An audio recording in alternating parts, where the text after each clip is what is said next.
The audiobook, Games People Love to Play, How to Win the Social Game, reveals the invisible patterns driving your relationships. Ever wonder why conversations feel like déjà vu? Why some people effortlessly connect while others struggle? Discover how to transform awkward exchanges into meaningful connections, diffuse conflicts before they explode, and build authentic rapport in any setting. Without these insights, you'll keep experiencing the same frustrations and missed opportunities. Your relationships deserve more than trial and error. Before we go on, I invite you to download the free executive summary of this book, which contains the key ideas and takeaways of each chapter. Studies show that engaging with content in multiple formats significantly enhances learning and retention.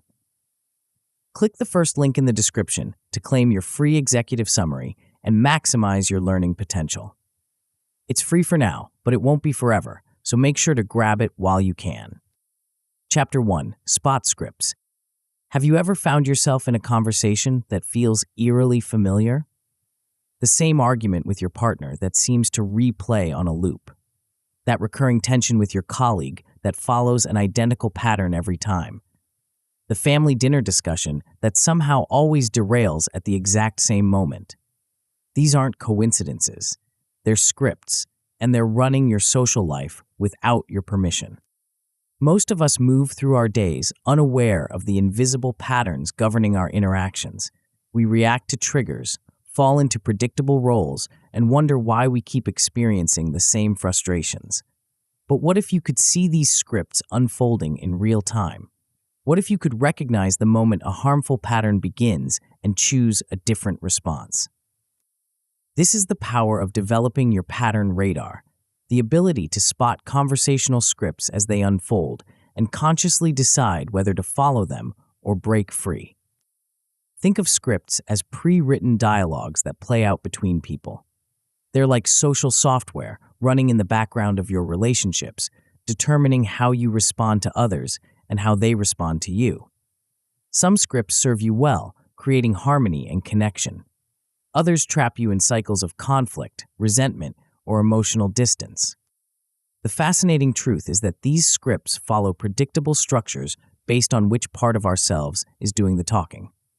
According to transactional analysis, a psychological framework developed by psychiatrist Eric Berne, we all operate from 3 distinct ego states: parent, adult, and child. Before we continue, make sure to subscribe to Grow to the Top and activate notifications to receive more self-improvement tips that will supercharge your growth. And make sure to give this video a thumbs up and share it with your friends. It really helps the channel grow. Thank you for your support. When you speak from your parent state, you're channeling authority figures from your past, expressing rules, judgments, or nurturing care. Your voice might take on a critical tone, "you should know better," or a nurturing one, "let me help you with that." Your body language shifts too, perhaps a wagging finger, crossed arms, or a protective embrace. The adult state is your rational data processing center. Here, you analyze information objectively, solve problems, and make decisions based on facts rather than emotions. Your language becomes measured and clear. "I noticed that," or "what are our options here?" Your posture is balanced, your tone even. The child state holds your emotional responses, creativity, and playfulness. In its free form, it brings joy, spontaneity, and wonder. In its adapted form, it might express compliance, rebellion, or emotional reactivity. When operating from child, you might speak impulsively, show vulnerability, or respond with unfiltered emotion. These ego states aren't fixed personality types. They're modes we all shift between throughout the day. The problems arise when certain states become triggered automatically in specific situations, locking us into scripts that don't serve our relationships. Consider this common script. A partner arrives home late from work. The waiting partner, operating from critical parent, says sharply, "You're late again. You always do this." This triggers the other's adapted child, who responds defensively, "It's not my fault. The meeting ran long, and you never understand my job pressures." The first partner, feeling their authority challenged, doubles down with more parent state criticism, and the cycle escalates. This cross transaction, where a message sent from one ego state is met with a response from an unexpected state, creates the friction that fuels most relationship conflicts.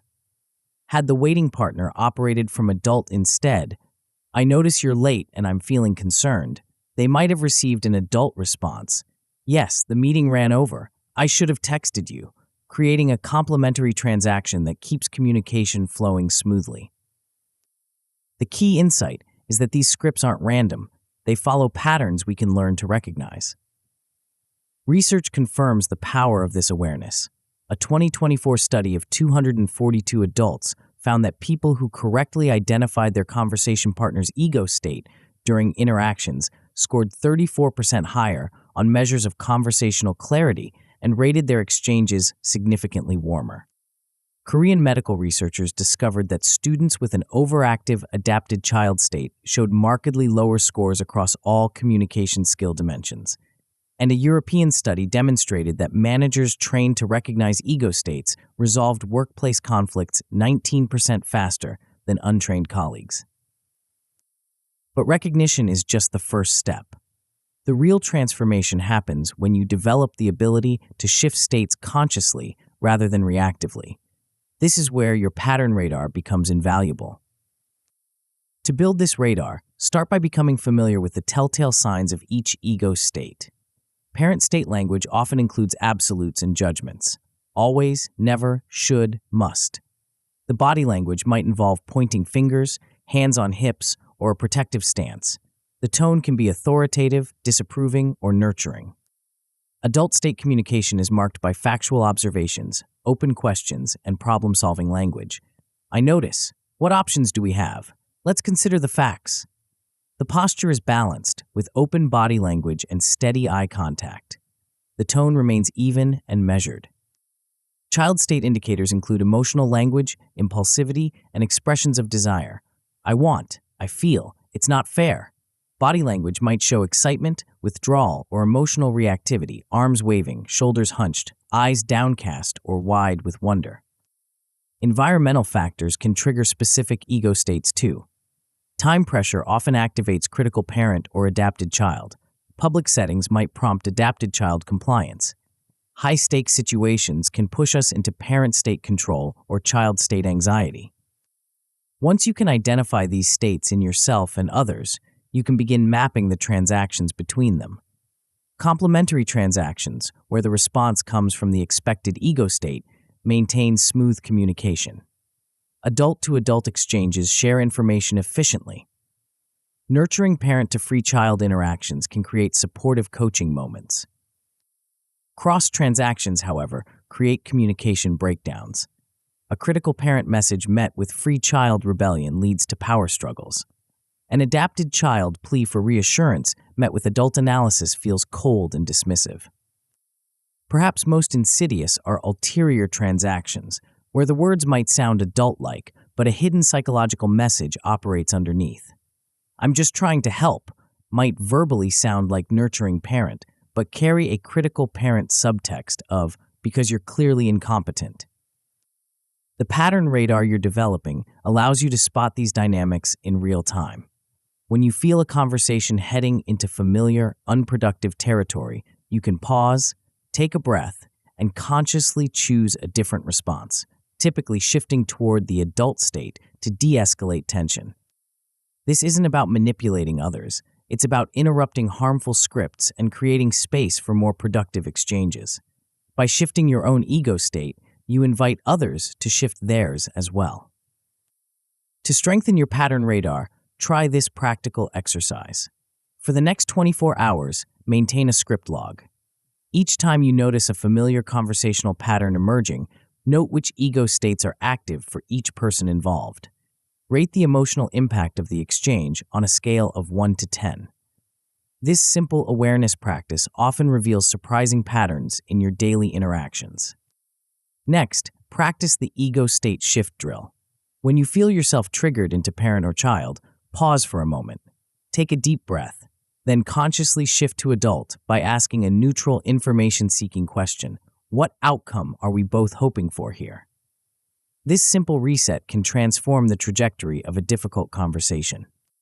Finally, End each day with a reflection prompt.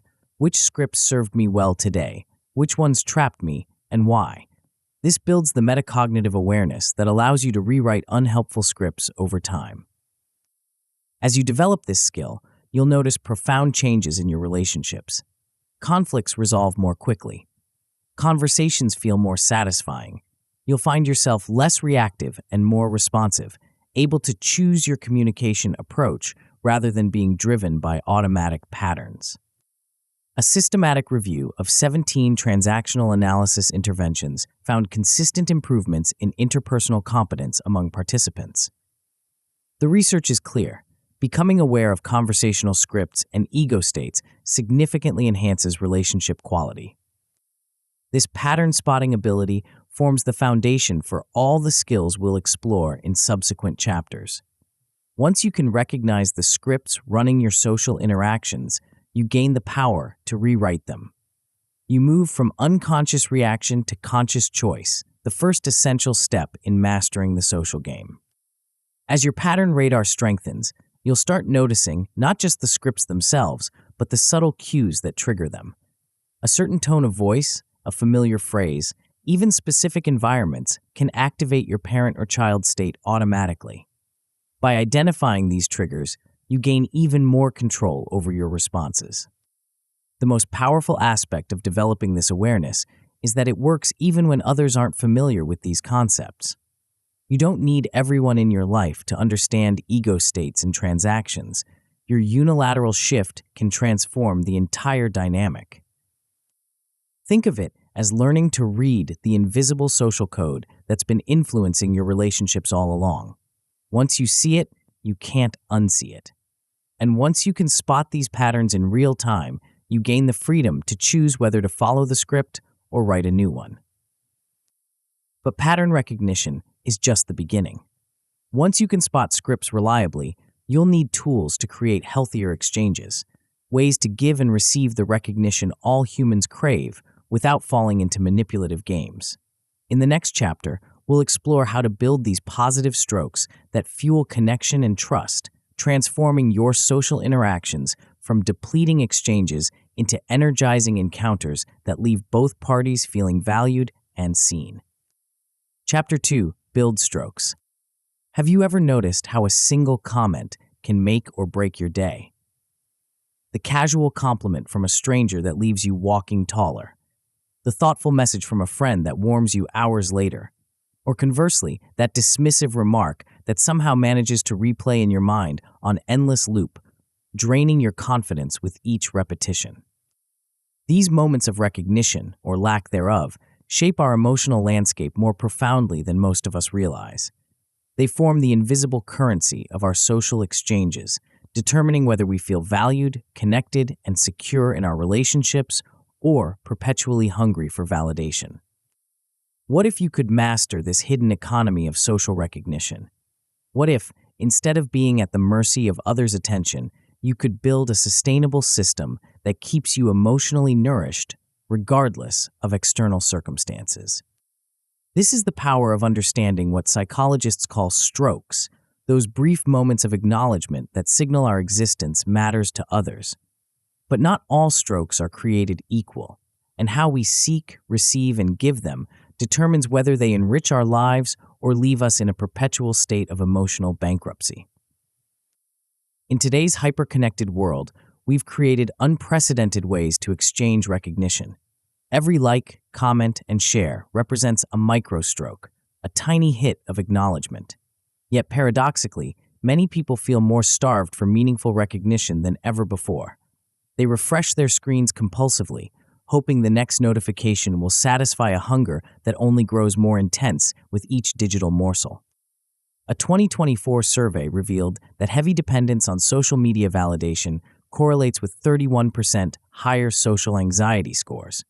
The more we rely on these platforms for strokes, the more anxious we become about receiving them, creating a vicious cycle that leaves us perpetually checking our phones while feeling increasingly disconnected.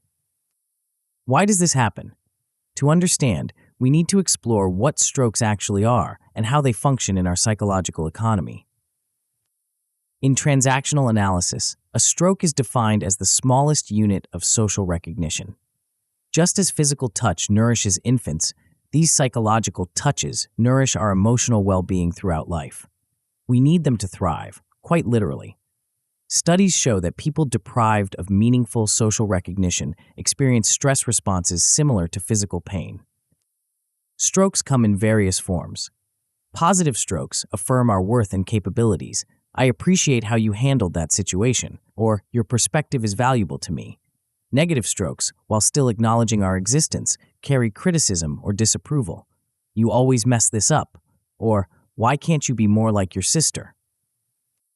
Counterintuitive as it may seem, many people unconsciously seek negative strokes when positive ones aren't available. The reasoning is simple. Negative recognition feels better than no recognition at all.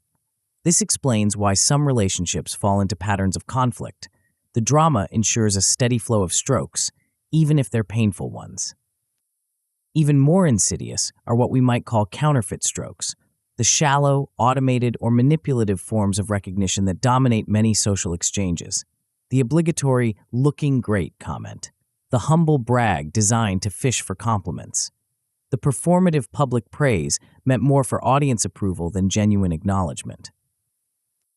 These counterfeit strokes create a temporary illusion of connection, but leave us feeling oddly empty afterward. They're the emotional equivalent of empty calories, momentarily satisfying but ultimately depleting. To transform your social experience, you need to understand the stroke economy operating in your life. Imagine your emotional well-being as a ledger with assets and liabilities. On the asset side are genuine expressions of appreciation, authentic self-acknowledgement, and meaningful connections. On the liability side are comparison-based validation, sarcasm disguised as humor, and recognition that comes with strings attached. Most people operate with a chronic stroke deficit, constantly seeking external validation to fill an internal void. They enter social situations emotionally hungry, scanning for any recognition they can get. This hunger makes them vulnerable to manipulation and leaves them feeling drained after interactions rather than energized. The solution isn't to reject external validation entirely.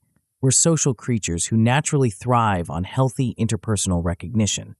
Instead, the key is building a balanced stroke economy where you generate substantial internal validation while exchanging high-quality strokes with others. Let's start with internal validation, the foundation of a healthy stroke economy. Research confirms its power. A 2024 self-affirmation study found that internal validation predicted higher resilience and lower stress even when external praise was withheld. The effect was strongest in high-pressure situations, precisely when we most need emotional stability. Internal validation begins with self-awareness. What values matter most to you? What qualities do you appreciate in yourself? What small wins deserve acknowledgement? Many people find it easier to recognize others' achievements than their own, but self-acknowledgement is a skill that can be developed with practice. One powerful approach is core value journaling.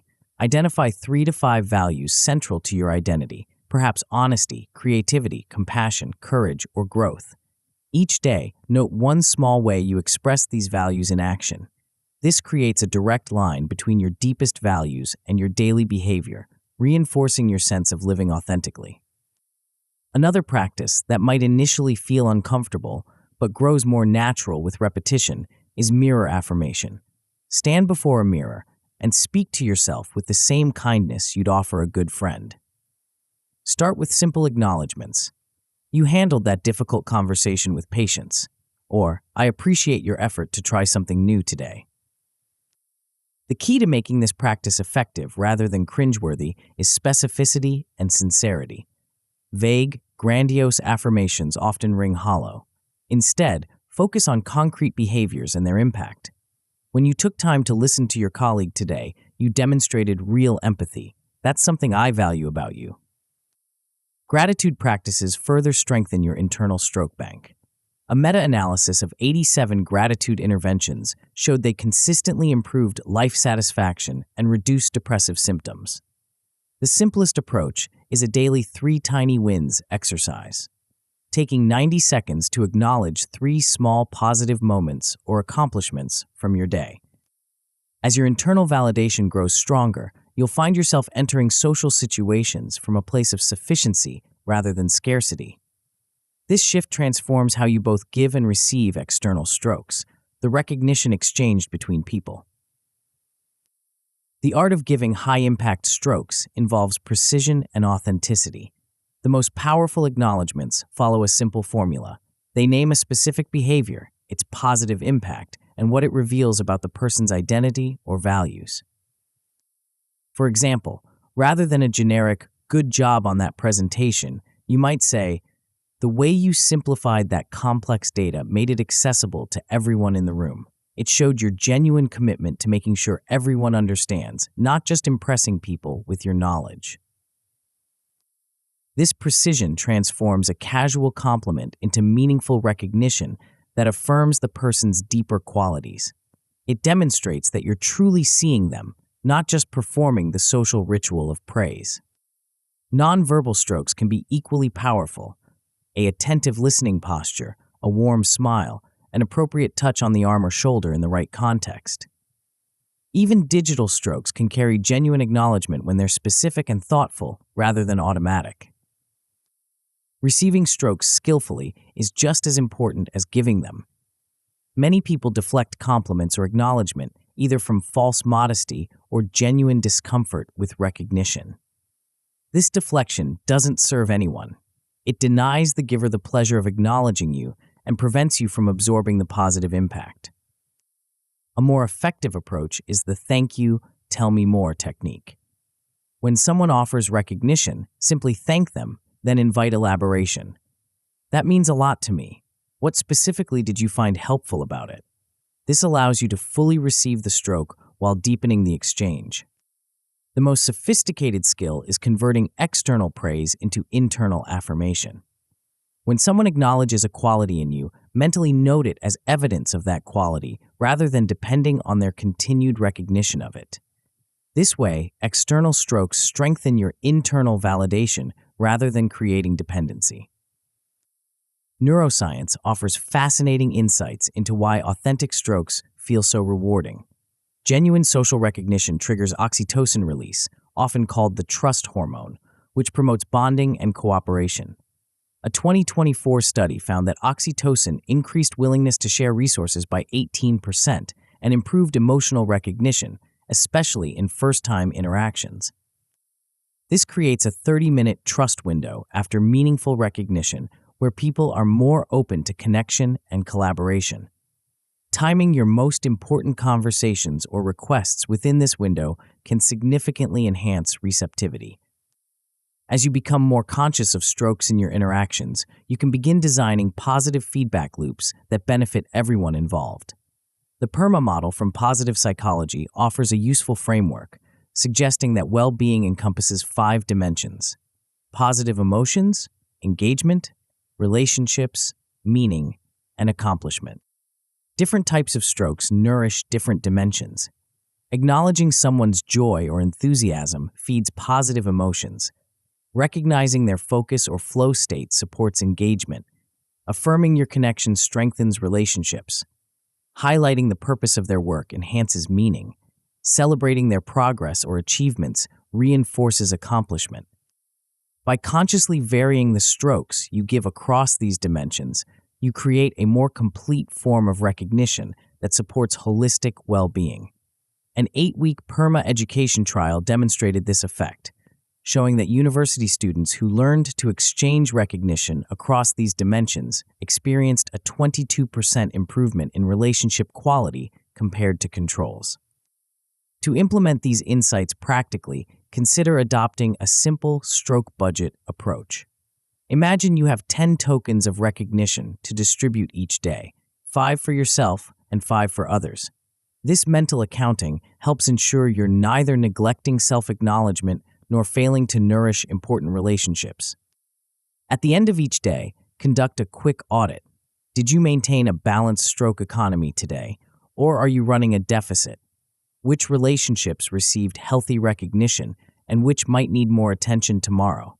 This regular review prevents the unconscious stroke imbalances that lead to resentment or neediness in relationships. On a weekly basis, you might use a simple grid to track stroke patterns across your key relationships. This often reveals surprising insights. Perhaps you're over-investing in relationships that offer little reciprocal recognition or neglecting connections that consistently nourish you. With this awareness, you can make conscious adjustments to create a more balanced stroke economy. The long-term benefits of mastering stroke exchanges are profound.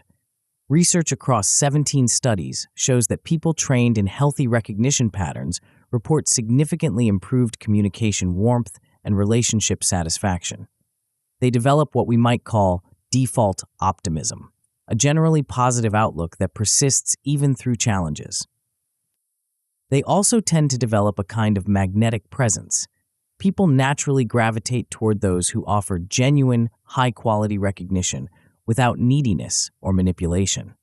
When you operate from stroke sufficiency rather than scarcity, your social interactions become energizing rather than depleting for everyone involved.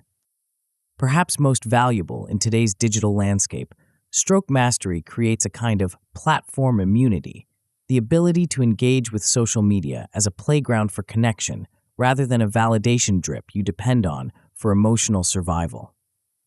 You can enjoy the benefits of digital interaction without being manipulated by its engineered addiction loops. To begin strengthening your stroke economy immediately, try this 48-hour gratitude sprint. Log and verbally express 10 authentic thank yous over the next 2 days. These can be for small kindnesses, qualities you appreciate in others, or contributions that might otherwise go unacknowledged. Notice how this deliberate stroke giving affects both the recipients and your own emotional state. Follow this with the 7-day mirror drill. Spend 2 minutes each morning giving yourself specific, authentic acknowledgement for qualities and behaviors you value. Track how this practice affects your resilience and confidence throughout the day. Finally, find a partner for a stroke swap challenge. Exchange precision praise using the Behavior Impact Identity Formula, then discuss how different types of recognition affect you. This meta-conversation about strokes often reveals personal preferences that can enhance all your relationships. As you develop these practices, you'll find yourself less vulnerable to manipulation, less dependent on external validation, and more capable of creating nourishing connections. You'll walk into rooms already topped up on recognition, able to focus on genuine exchange rather than emotional hunger. The stroke economy operates whether we're conscious of it or not. By bringing awareness to this invisible exchange system, you gain the power to transform your social experience from one of scarcity and competition to one of abundance and cooperation. But building a healthy stroke economy is just the beginning. Once you've established this foundation of recognition, you'll need to address another critical dimension of social mastery: the courage to express your authentic needs and boundaries. In our next chapter, we'll explore how granting permission to yourself and others creates the psychological safety essential for genuine connection. You'll discover why the most fulfilling relationships aren't built on constant agreement, but on something far more powerful that few people understand how to create. Chapter 3. Grant permission. Have you ever swallowed your words to keep the peace? Bitten your tongue when something felt wrong? Smiled and nodded while screaming internally? If so, you're far from alone. Most of us have learned to silence parts of ourselves in the name of harmony, acceptance, or simply avoiding conflict. But what if this silence is actually sabotaging the very relationships we're trying to protect? Think about the last time you held back from expressing a genuine need or feeling. Perhaps you didn't mention that your partner's casual comment hurt your feelings. Maybe you agreed to plans you secretly dreaded, or you might have stayed quiet when a friend crossed an important boundary. In that moment of self-silencing, what happened inside you? If you're like most people, a small seed of resentment was planted. A tiny distance grew between your authentic self and the person you presented to others. Your body probably registered the disconnect too: a tightening in your chest, a knot in your stomach, a subtle tension in your jaw. Over time, these moments of self-censorship accumulate. The seeds of resentment grow into forests of frustration. The small distances widen into chasms of disconnection. And those physical sensations, they can transform into chronic stress patterns that affect your health and well-being. Research confirms the cost of this silence. A 2024 study of 300 couples found that higher levels of self-silencing were linked to 27% lower relationship satisfaction and significantly elevated jealousy. When we consistently muzzle our authentic expression, we don't just feel worse, our relationships actually deteriorate. So why do we do it? Why do so many intelligent, capable people habitually silence themselves in their most important relationships? The answer lies in powerful psychological mechanisms that prioritize short-term safety over long-term authenticity. These fear loops operate beneath our conscious awareness, scanning for rejection risks and social threats before we even realize what's happening. At the core of many fear loops is rejection sensitivity, a heightened vigilance for signs that others might disapprove of or exclude us. This sensitivity creates a cognitive filter that magnifies potential rejection cues while minimizing evidence of acceptance. A neutral expression becomes a frown, a moment of distraction becomes disinterest, a different opinion becomes a personal attack. Under the influence of rejection sensitivity, expressing a need or preference feels dangerous.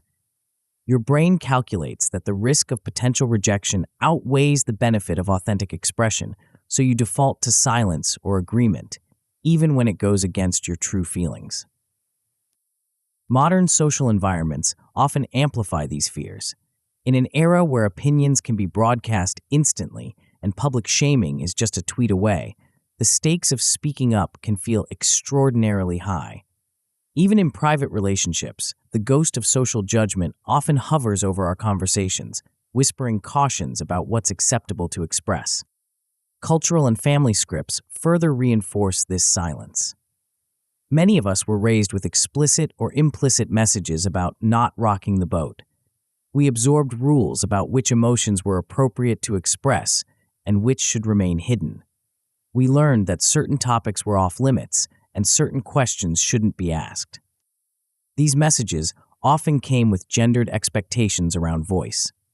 Research consistently shows that women face stronger social penalties for direct expression of needs or disagreement, while men often encounter barriers to expressing vulnerability or emotional needs. These gendered patterns create additional layers of self-censorship that limit authentic connection. The cumulative effect is a kind of relational malnourishment. We hunger for genuine connection while simultaneously restricting the very expression that would create it. We want to be seen, known, and accepted for who we truly are, yet we hide crucial aspects of ourselves out of fear. This is where the practice of granting permission becomes transformative. But what exactly does it mean to grant permission in relationships? At its core, granting permission is about creating space, both within yourself and between you and others, for the full range of human needs, feelings, and expressions to exist without judgment. It's about developing the capacity to voice your authentic experience while simultaneously making it safe for others to do the same. This dual permission, for yourself and others, is what distinguishes this approach from simple assertiveness or unfiltered expression. It's not about saying whatever you want regardless of impact. Instead, it's about creating conversations where everyone's needs matter and no one has to silence themselves to maintain connection.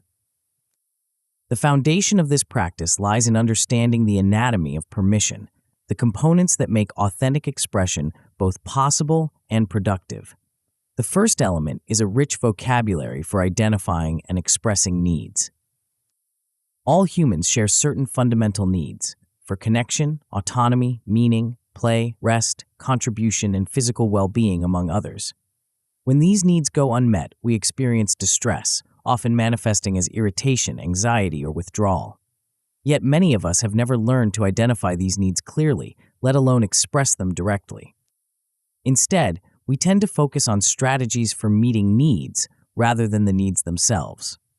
We might insist that a partner text us throughout the day, a strategy, without recognizing and expressing the underlying need for reassurance or connection. This focus on specific strategies rather than fundamental needs creates unnecessary conflict when others don't share our preference for how a need should be met. Developing a needs vocabulary allows you to identify what's truly driving your discomfort in any situation. That irritation when your roommate leaves dishes in the sink, it might reflect an unmet need for order, respect, or shared responsibility. The anxiety when your partner goes out without you, perhaps it signals needs for inclusion, security, or clear agreements. By identifying the need beneath the reaction, you transform potential accusations, "You never clean up after yourself," into opportunities for connection. "I'm feeling frustrated because I need more order in our shared spaces. Would you be willing to talk about how we might handle dishes differently?" This shift from blame to curiosity is central to nonviolent communication, NVC, a framework that has demonstrated remarkable effectiveness in improving relationship quality. A 2023 randomized controlled trial with Korean nursing students found that just 6 NVC training sessions produced significant gains in empathy and communication competence compared to controls. The second element in the anatomy of permission is emotional awareness, the ability to track and name your feelings with precision. Many of us use vague terms like good, bad, fine, or upset to describe our emotional states, missing the rich information that more specific feeling words provide. It's particularly helpful to distinguish between primary and secondary emotions. Primary emotions are our initial core emotional responses, like fear, sadness, joy, or anger. Secondary emotions are reactions to our primary emotions, like feeling ashamed about being afraid, or angry about feeling sad. When we can identify and express primary emotions directly, we create clearer, more connective communication. Instead of saying, "I'm fine," when you're actually disappointed, you might say, "I'm feeling sad that our plans changed." This emotional clarity invites understanding rather than confusion. Your body offers valuable early warnings about your emotional state, often before your conscious mind catches up.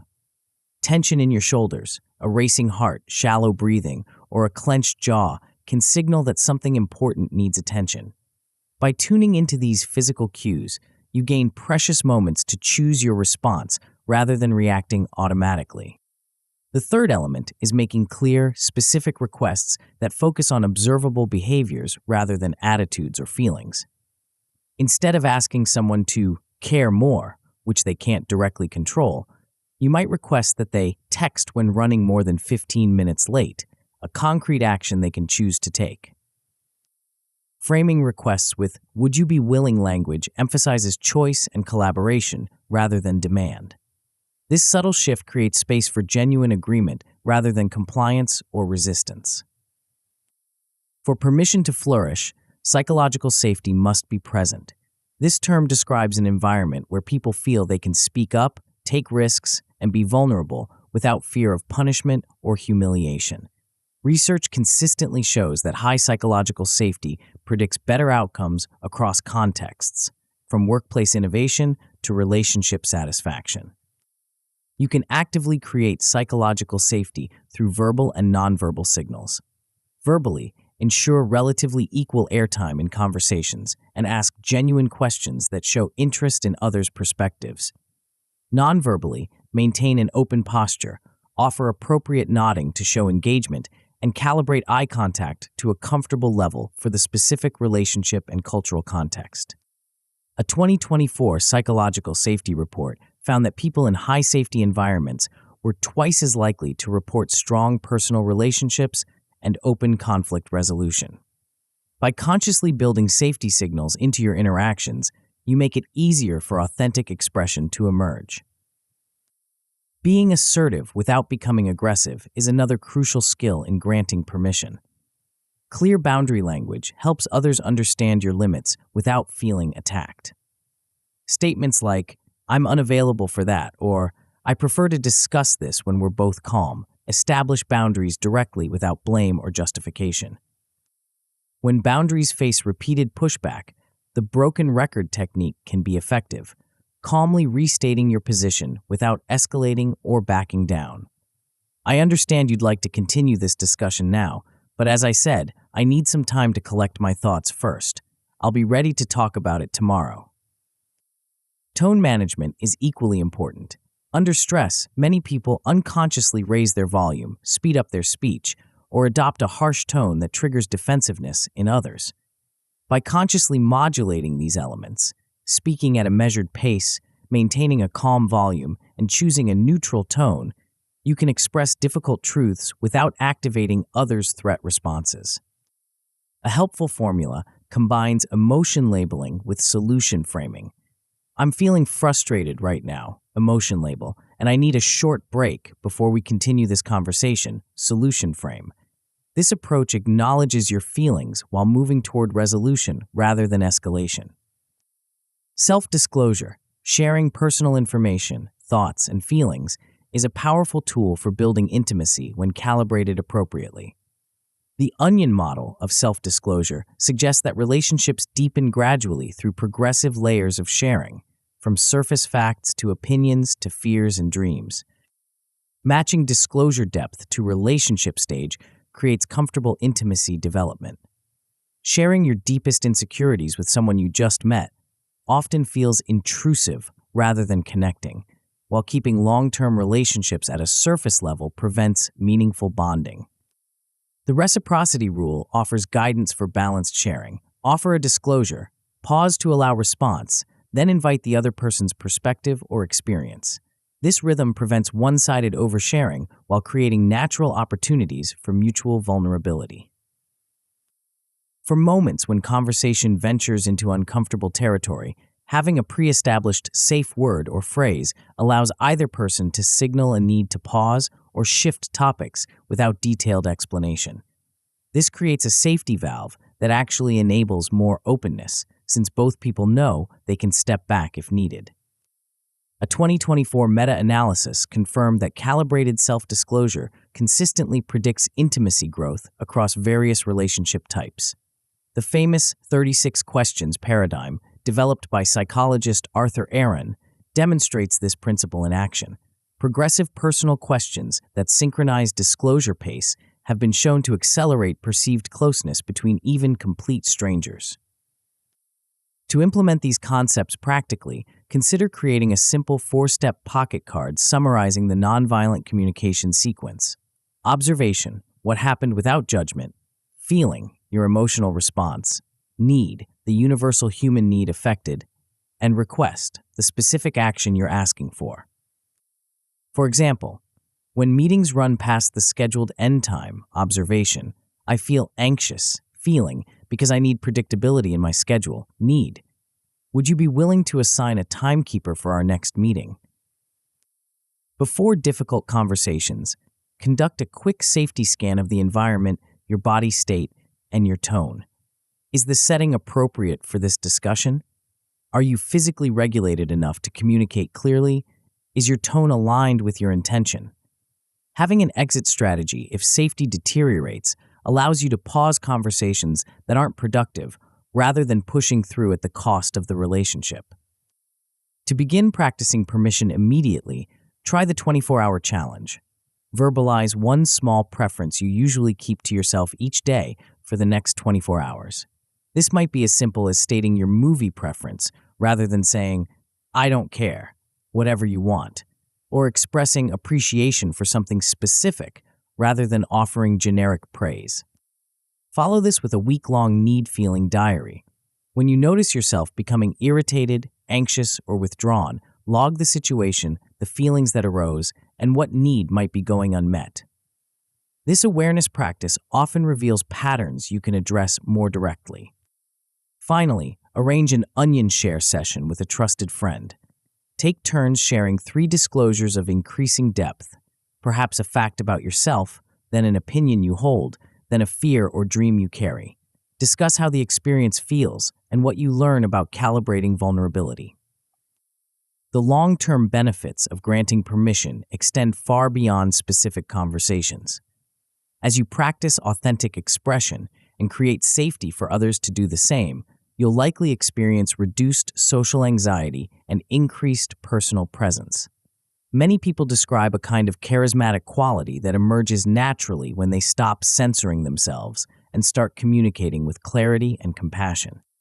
You'll also develop conflict alchemy, the ability to transform potential clashes into collaborative problem solving. When needs and feelings are expressed clearly without blame, what might have become a fight often becomes a creative exploration of solutions that work for everyone involved. Perhaps most significantly, relationships tend to develop faster and deeper when permission is present. Trust strengthens when people know they'll hear the truth from you rather than comfortable half-truths. Intimacy deepens when more of your authentic self is available for connection. A 2023 assertiveness intervention trial demonstrated these benefits, showing that internet-based training modules reduced worry and rumination while raising overall well-being in a 6-month follow-up. The skills of permission create lasting improvements in both personal experience and relationship quality. Granting permission to yourself and others transforms relationships from exercises in mind reading and walking on eggshells into spaces of authentic connection and collaborative growth. By developing the capacity to express needs and feelings clearly while creating safety for others to do the same, you build relationships where no one has to choose between honesty and harmony. But what happens when, despite your best efforts at clear communication, tensions flare and conflicts escalate? In our next chapter, we'll explore a powerful 2-minute protocol that can extinguish emotional fires before they consume hours of your time and energy. You'll discover why your body's response system holds the key to resolving conflicts that your mind alone cannot solve, and how a simple sequence of physical shifts can transform heated arguments into productive conversations. Chapter 4: Cool Conflict. Have you ever wondered why some disagreements resolve in minutes while others devour entire evenings, leaving both parties exhausted and resentful? Why certain conflicts seem to ignite from a single spark and then rage uncontrollably, consuming far more emotional energy than the original issue ever warranted? The answer lies not in the topic of disagreement, but in something far more fundamental, a hidden mechanism that determines whether tensions escalate or dissolve. Master this mechanism, and you'll transform how you handle every conflict in your life. Think about your last heated argument. How long did it take to go from calm discussion to emotional firestorm? If you're like most people, the shift happened with surprising speed, perhaps just seconds from the first trigger to full activation. And once that activation occurred, rational problem solving likely became nearly impossible. This rapid escalation isn't random. It follows predictable patterns rooted in both our psychological wiring and our physiological responses. Understanding these patterns gives you the power to interrupt them before they consume hours of your time and emotional bandwidth. Let's start with the psychological dimension. As we explored in Chapter 1, conversations involve transactions between different ego states, parent, adult, and child. When these transactions flow smoothly, communication remains productive. But certain transaction patterns reliably trigger conflict escalation. The most volatile pattern is the cross-transaction, where one person speaks from critical parent, "You never listen to me," and hits the other's free child, triggering an emotional counterpunch, "You're always criticizing me." This creates a blame-defense spiral that can quickly spiral out of control. Another common flashpoint occurs when adapted child meets controlling parent. One person's compliance or people-pleasing collides with another's rigid expectations. The resulting tension often builds silently until it erupts in unexpected ways. These psychological dynamics explain the content of conflicts, but they don't fully account for their intensity or persistence. For that, we need to understand what happens in your body during conflict. When you perceive a threat, whether physical danger or social rejection, your brain's alarm system activates. The amygdala, a small almond-shaped structure deep in your brain, triggers a cascade of physiological changes designed to prepare you for survival. Your heart rate increases, your breathing becomes shallow, stress hormones flood your system, Blood flow shifts away from your prefrontal cortex, your rational thinking center, towards systems needed for immediate action. This body-brain hijack happens in milliseconds, far faster than conscious thought. By the time you're aware of feeling triggered, your physiology has already shifted to a defensive state that makes thoughtful response nearly impossible. Your body provides early warning signals of this activation if you know how to read them. A clenched jaw, tight shoulders, shallow chest breathing, or a sensation of heat rising in your face all indicate that your system is moving into defensive mode. These microsignals appear before full emotional flooding, offering a brief window to intervene. This understanding leads us to a revolutionary insight. Trying to resolve heated conflicts through reason alone is like trying to put out a fire with paper. The very system you need for rational problem solving, your prefrontal cortex, is literally going offline as your body prepares for threat response. The solution isn't more talking. It's a physiological reset that restores your nervous system to a state where productive conversation becomes possible again. This is the essence of cooling conflict, addressing the bodily activation that fuels escalation before attempting to resolve the content of the disagreement. Research confirms the power of this approach. A groundbreaking 2024 study published in The Guardian found that couples who inserted just a 5-second pause during heated discussions showed a 42% drop in retaliatory comments compared to controls. This tiny intervention, simply pausing briefly, significantly reduced conflict escalation. Why does such a small shift make such a big difference? The pause interrupts the automatic reaction cycle, creating space for the nervous system to begin regulating. It's like pressing a reset button on an overheating device, allowing the system to return to functional operation. Building on this insight, we can construct a complete 2-minute reset protocol that addresses conflict at its physiological roots. This 3-step sequence, pause, breathe, reframe, can transform how you handle disagreements in every area of your life. Step 1 is the pause, a deliberate 5-second silence that breaks the reaction chain. When you feel triggered or notice tension rising, simply stop. Don't respond immediately. Don't plan your rebuttal. Just pause. This brief silence feels uncomfortable at first. Your impulse will be to fill it, to defend yourself, to counterattack. Resist this urge. The power of the pause lies precisely in its interruption of automatic patterns. To enhance the pause, add a grounding cue, a physical anchor that helps your body recognize safety. Feel your feet making contact with the floor. Notice the sensation of your body supported by the chair or ground beneath you. Soften your gaze slightly, reducing the intensity of visual input that can fuel threat perception. These simple physical shifts signal to your nervous system that you're not in immediate danger, beginning the process of deactivating the threat response. They take just seconds, but create the foundation for everything that follows. Step 2 is regulated breathing, specifically a 4-count inhale followed by a 6-count exhale pattern.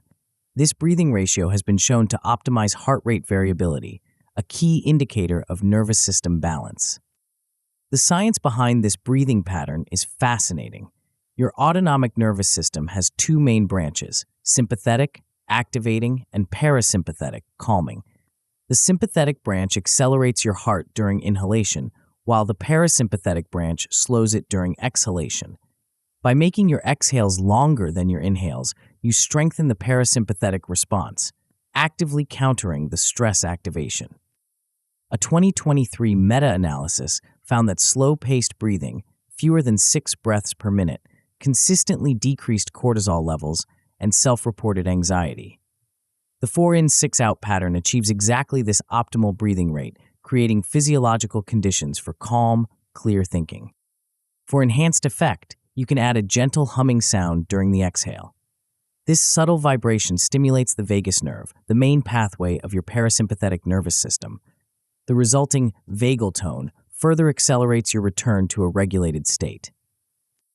Step 3 is the cognitive reframe, shifting your internal dialogue from reactive to responsive.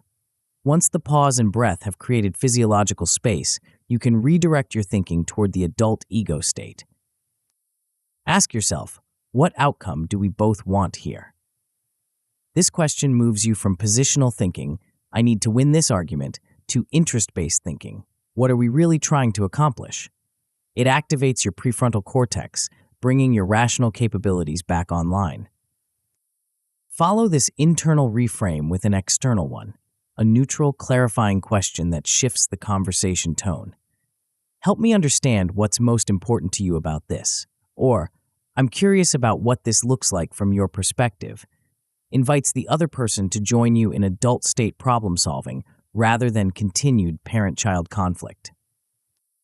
This complete 2-minute reset, pause, breathe, reframe, interrupts the conflict cycle at its physiological source, creating conditions where productive conversation becomes possible again. It's not about avoiding difficult topics. It's about addressing them from a state of regulation rather than reactivity. To enhance this basic protocol, you can add somatic de-escalation tools that further shift your body state.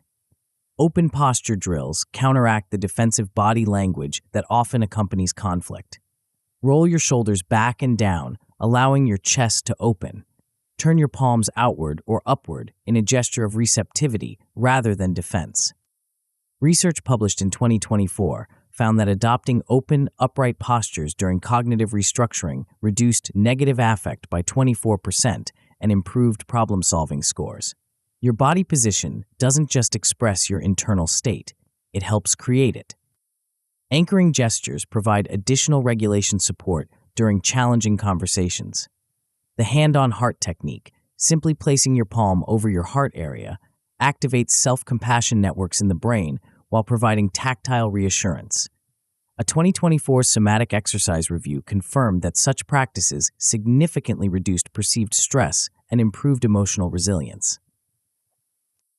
For ongoing regulation, consider using a tactile object, a smooth stone in your pocket, a textured ring, or a worry bead as a physical reset cue. Touching this object during tense moments creates a pattern interrupt that reminds your system to return to regulation. Once your physiology shifts toward regulation, specific language patterns can help maintain the cooler conflict temperature. Adult state sentence starters provide ready templates for de-escalated communication. I'm noticing directs attention to observable facts rather than judgments or accusations. I'm curious about expresses interest rather than demand. Help me understand invites collaboration rather than compliance. What outcome are we both hoping for reorients towards shared goals. These verbal frames keep the conversation in adult-adult transaction patterns, reducing the likelihood of triggering parent-child dynamics that fuel escalation. Tone and tempo adjustments further cool conflict temperature. The slow 10% rule suggests reducing your speaking pace by just 10% during tense exchanges, a change subtle enough to implement, but significant enough to shift the emotional tone. Volume control is equally important. Research consistently shows an inverse relationship between volume and perceived trustworthiness. As voice volume increases, perceived trust decreases. By deliberately lowering your volume slightly when tensions rise, you create a paradoxical effect where you're better heard precisely because you're speaking more softly. Like any skill, conflict cooling requires practice to master. Begin with low-stakes rehearsal. Role-playing mild disagreements with a willing partner, focusing on implementing the reset protocol smoothly. Time yourself, aiming to complete the full sequence in 120 seconds or less. Once you're comfortable with the basics, select one recurring friction point in your real relationships, perhaps a household task that regularly creates tension, or a communication pattern that typically escalates. Apply the reset protocol next time this issue arises, then journal about the outcome. What worked? What was challenging? How did the conversation differ from previous patterns? To build this skill into your nervous system, try the 2-minute timer challenge. Practice the full reset sequence 3 times daily for a week, even when you're not in conflict. This repetition creates neural pathways that make the reset more accessible during actual tension. The body map reflection exercise deepens your somatic awareness. On a simple outline drawing of a human body, Mark where you typically feel tension during conflict, perhaps your jaw, shoulders, chest, or stomach. After practicing the reset protocol, note how these tension patterns shift. This visual mapping helps you recognize your personal activation signatures earlier before they escalate. For more comprehensive learning, conduct a conflict audit over the course of a week. Track 3 real disagreements, noting the trigger that initiated tension, which reset steps you implemented, and the result. This systematic observation accelerates your learning curve by revealing patterns specific to your conflict style. The long-term benefits of mastering conflict cooling extend far beyond individual disagreements. Perhaps most valuable is the time reclaimed from unnecessary escalation. Disputes that once consumed entire evenings resolve in minutes when approached from a regulated state, freeing your time and energy for more rewarding activities. Relationships benefit from a trust dividend as partners experience more safety and openness. When people know you can stay regulated during difficulty, they're more likely to bring up concerns early rather than avoiding them until they become major issues. This transparency prevents the accumulation of unaddressed tensions that undermine connection. Your personal emotional fitness improves as well. Regular practice of the reset protocol strengthens vagal tone, your nervous system's ability to return to baseline after activation. This creates a calmer default state that benefits every area of your life, from sleep quality to creative thinking. A 2025 heart rate variability biofeedback trial confirmed these effects, showing that quick coherence training, similar to our breathing protocol, boosted psychophysiological coherence and lowered stress levels after just a 5-minute practice. These benefits accumulated over time, creating lasting improvements in emotional regulation. Healthcare professionals have recognized the value of these approaches. A 2024 de-escalation training intervention found that staff who completed a 2-hour somatic de-escalation workshop resolved patient conflicts 19% faster than before training. The same principles that work in personal relationships prove effective in professional contexts as well. The beauty of the conflict cooling approach is its accessibility.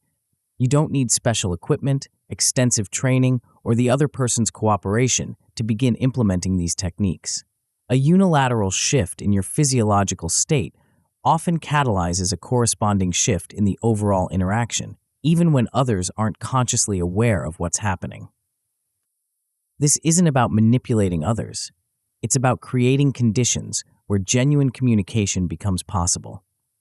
By addressing the physiological underpinnings of conflict escalation, you create space for authentic connection and problem-solving that benefits everyone involved. Cooling conflict doesn't mean avoiding difficult topics or suppressing your needs. On the contrary, it enables more direct, honest communication by removing the emotional reactivity that typically derails important conversations. When both people feel physiologically safe, they can address challenging issues with clarity and respect.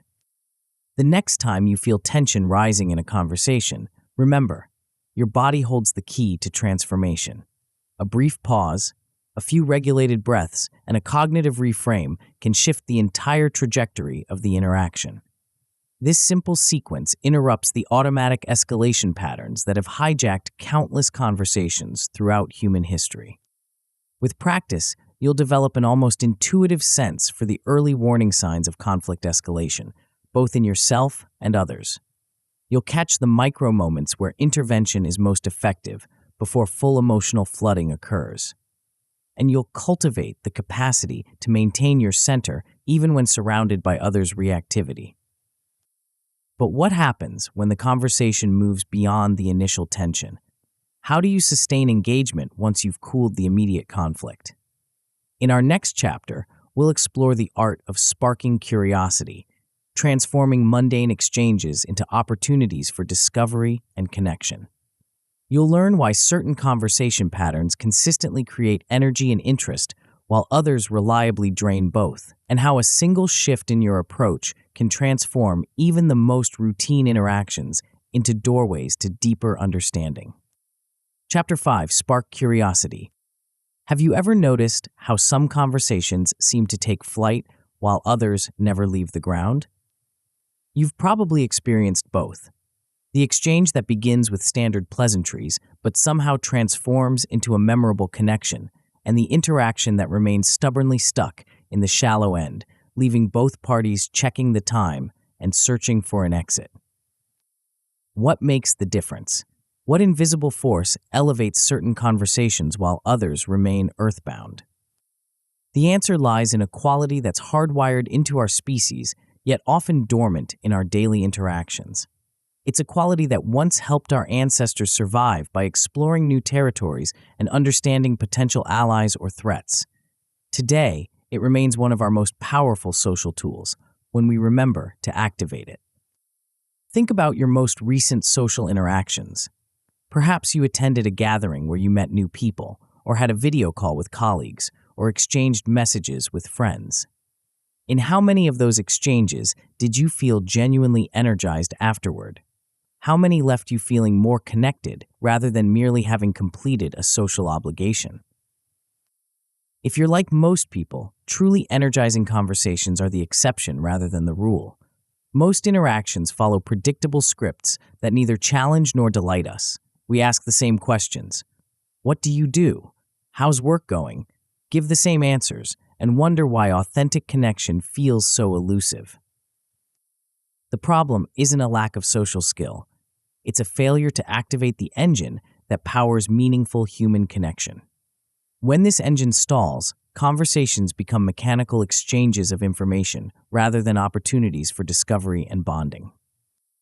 To understand why this happens, we need to examine the common patterns that cause small talk to stall.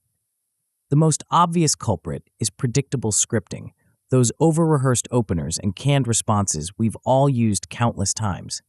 What do you do? How was your weekend? Nice weather we're having. These questions aren't inherently bad, but they typically elicit equally predictable answers that do little to reveal the person behind the social mask. This predictability stems partly from social risk aversion, the natural tendency to avoid potential rejection or judgment by sticking to safe topics. We unconsciously scan for status markers and adjust our conversation accordingly, often prioritizing impression management over authentic exchange. The result is a significant energy and attention drain. The cognitive load of constant self-monitoring, wondering if we're saying the right thing, if we're being judged, if we're maintaining appropriate eye contact, leaves little mental bandwidth for genuine curiosity about the other person. We become so focused on our own performance that we miss opportunities for real connection. Eventually, topic death signals emerge, the subtle cues that a conversation has flatlined, a monotone voice, diverted gaze, shorter responses, the gradual physical retreat. Both parties feel the energy drop but often lack the tools to revive it, so they politely endure until escape becomes possible. But what if you could transform these interactions? What if you possessed a reliable method to breathe life into any conversation, creating genuine connection even with people you've just met? This transformation begins with understanding a phenomenon psychologists call positivity resonance, those micro moments of shared positive emotion that create synchrony between people. A 2023 study found that better listening behaviors significantly increased shared positive affect and perceived safety during first-time conversations. When people experience these brief, synchronized emotional states, trust expands and connection deepens. You can deliberately create positivity resonance through simple behaviors that often go overlooked. Genuine eye-crinkle smiles, the kind that engage the muscles around your eyes, not just your mouth, signal authentic positive emotion. Mirror nodding, matching the other person's head movements when they speak, creates subtle physical synchrony that enhances rapport. For a quick mood elevator, try the yes and riff, a technique borrowed from improvisational comedy where you accept what the other person offers and build upon it.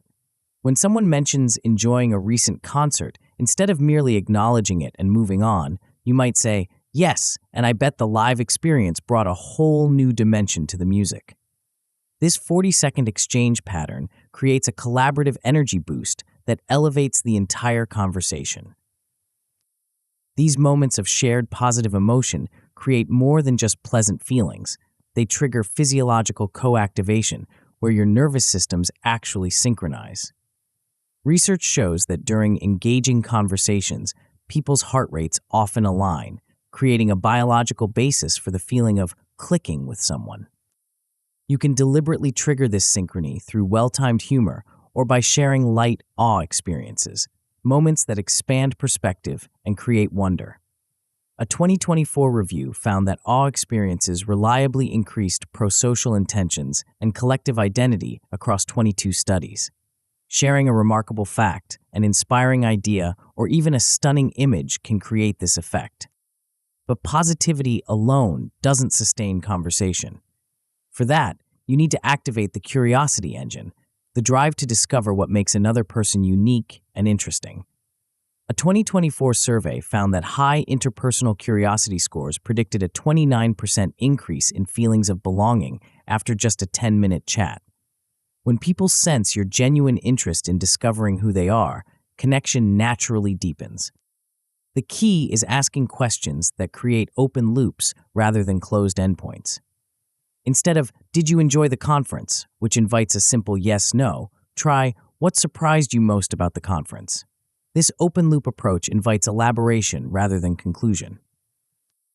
To avoid creating an interrogation feeling, follow a rhythm of ask, reflect, then expand. After asking a question, briefly reflect on the answer. "That's fascinating how you found the technical sessions most valuable." Then expand with a related thought or follow-up question. This creates a conversational dance rather than a one-sided interview. Certain question stems reliably spark more interesting responses. What surprised you about? What's the story behind? What's been most challenging about? What are you curious about lately? These questions invite people beyond rehearsed answers into more thoughtful territory. As important as good questions are, active listening cues determine whether people feel truly heard. Verbal acknowledgments. "That's fascinating. I can imagine that was challenging. What an interesting perspective," signal that you're fully present. Minimal encouragers like slight nods, and leaning in slightly all communicate continued interest without interrupting the speaker's flow. The research on this is compelling. A 2023 American Psychological Association review identified asking questions that prove listening as the single strongest predictor of positive post-conversation mood. People don't just want to be heard, they want evidence that what they've shared has registered with you. This brings us to perhaps the most underrated conversation skill: follow-up question mastery. A 2023 replication study found that participants who received more follow-up questions rated their conversation partners as significantly more likable and were twice as likely to want future interaction. Follow-up questions demonstrate that you're not just running through a mental checklist of standard queries, but genuinely engaging with what's being shared. The most effective approach is the echo and dig technique, paraphrasing a key phrase from the person's response, then asking a deeper question about it. If someone mentions enjoying photography as a hobby, you might echo, "Photography has become important to you," then dig deeper. What draws you to capture images rather than just experiencing moments? For maximum connection, follow the 3-layer rule, progressing from fact to feeling to meaning. Start with factual questions about the topic, then explore how the person feels about it, and finally inquire about what it means to them or what they've learned from it. This progression naturally deepens the conversation without forcing inappropriate intimacy. Timing and tone significantly impact how follow-up questions are received. A brief 2-second pause after someone finishes speaking shows you're processing their words rather than just waiting for your turn to talk. Using rising intonation only when you're sincerely interested rather than as a habitual speech pattern signals authentic curiosity. As conversations develop, the exchange of personal anecdotes, what we might call story swaps, creates some of the strongest connection opportunities. A 2024 Forbes article reported that narrative exchanges where each party alternated storyteller-listener roles improved perceived trust by 23%.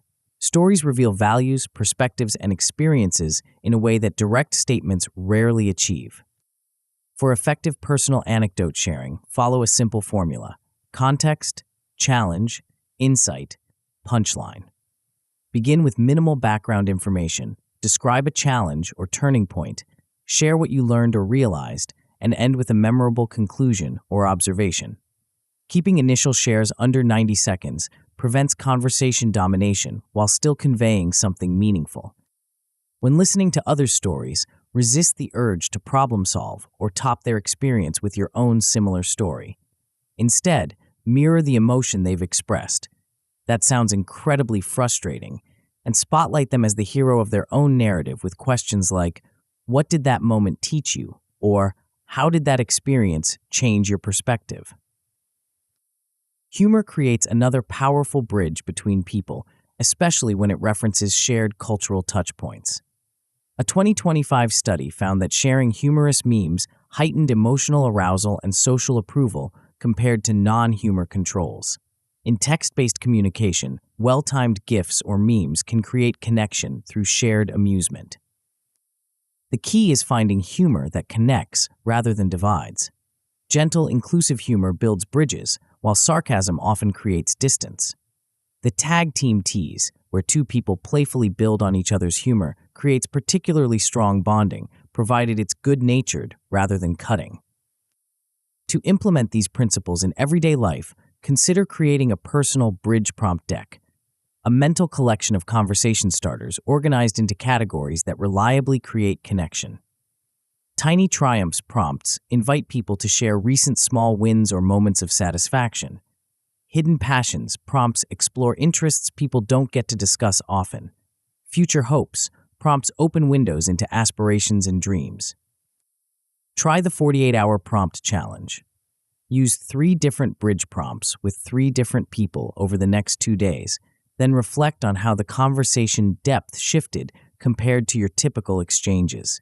This simple exercise often reveals how quickly conversation quality can improve with the right starting point. For ongoing practice, maintain a curiosity log where you jot down the most interesting thing you learned from 5 different people each day. This habit trains your attention to look for what's fascinating about others rather than focusing on impression management or social obligation. The follow-up drill provides structured practice with a willing partner. Take turns sharing something about yourselves, then practice the 3-layer follow-up technique: fact, feeling, meaning, giving feedback afterward about which questions created the strongest connection. For a more immersive experience, try the Awe Walk, a 10-minute outdoor stroll where you intentionally look for something that creates wonder or expands your perspective.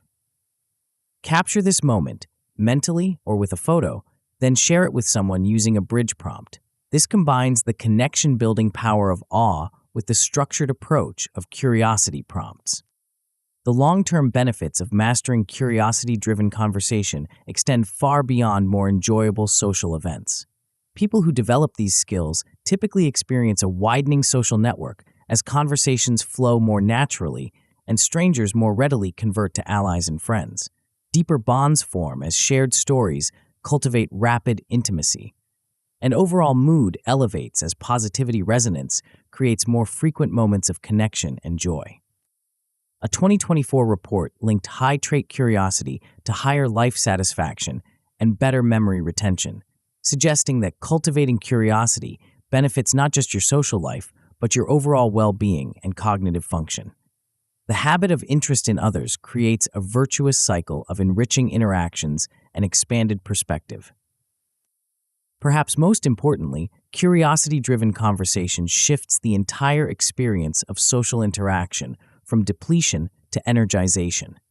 Rather than leaving encounters feeling drained from self-monitoring and impression management, you emerge feeling enlivened by discovery and connection. This transformation doesn't require extraordinary social skills or a naturally extroverted personality. It simply requires redirecting attention from self to other, from performance to discovery, from obligation to opportunity. The most magnetic people aren't those with the most impressive credentials or wittiest remarks. They're those who make others feel interesting, valued, and understood. By developing your capacity to spark curiosity in yourself and others, you transform the landscape of your daily interactions. Routine encounters become opportunities for discovery. Small talk becomes a gateway to meaningful exchange.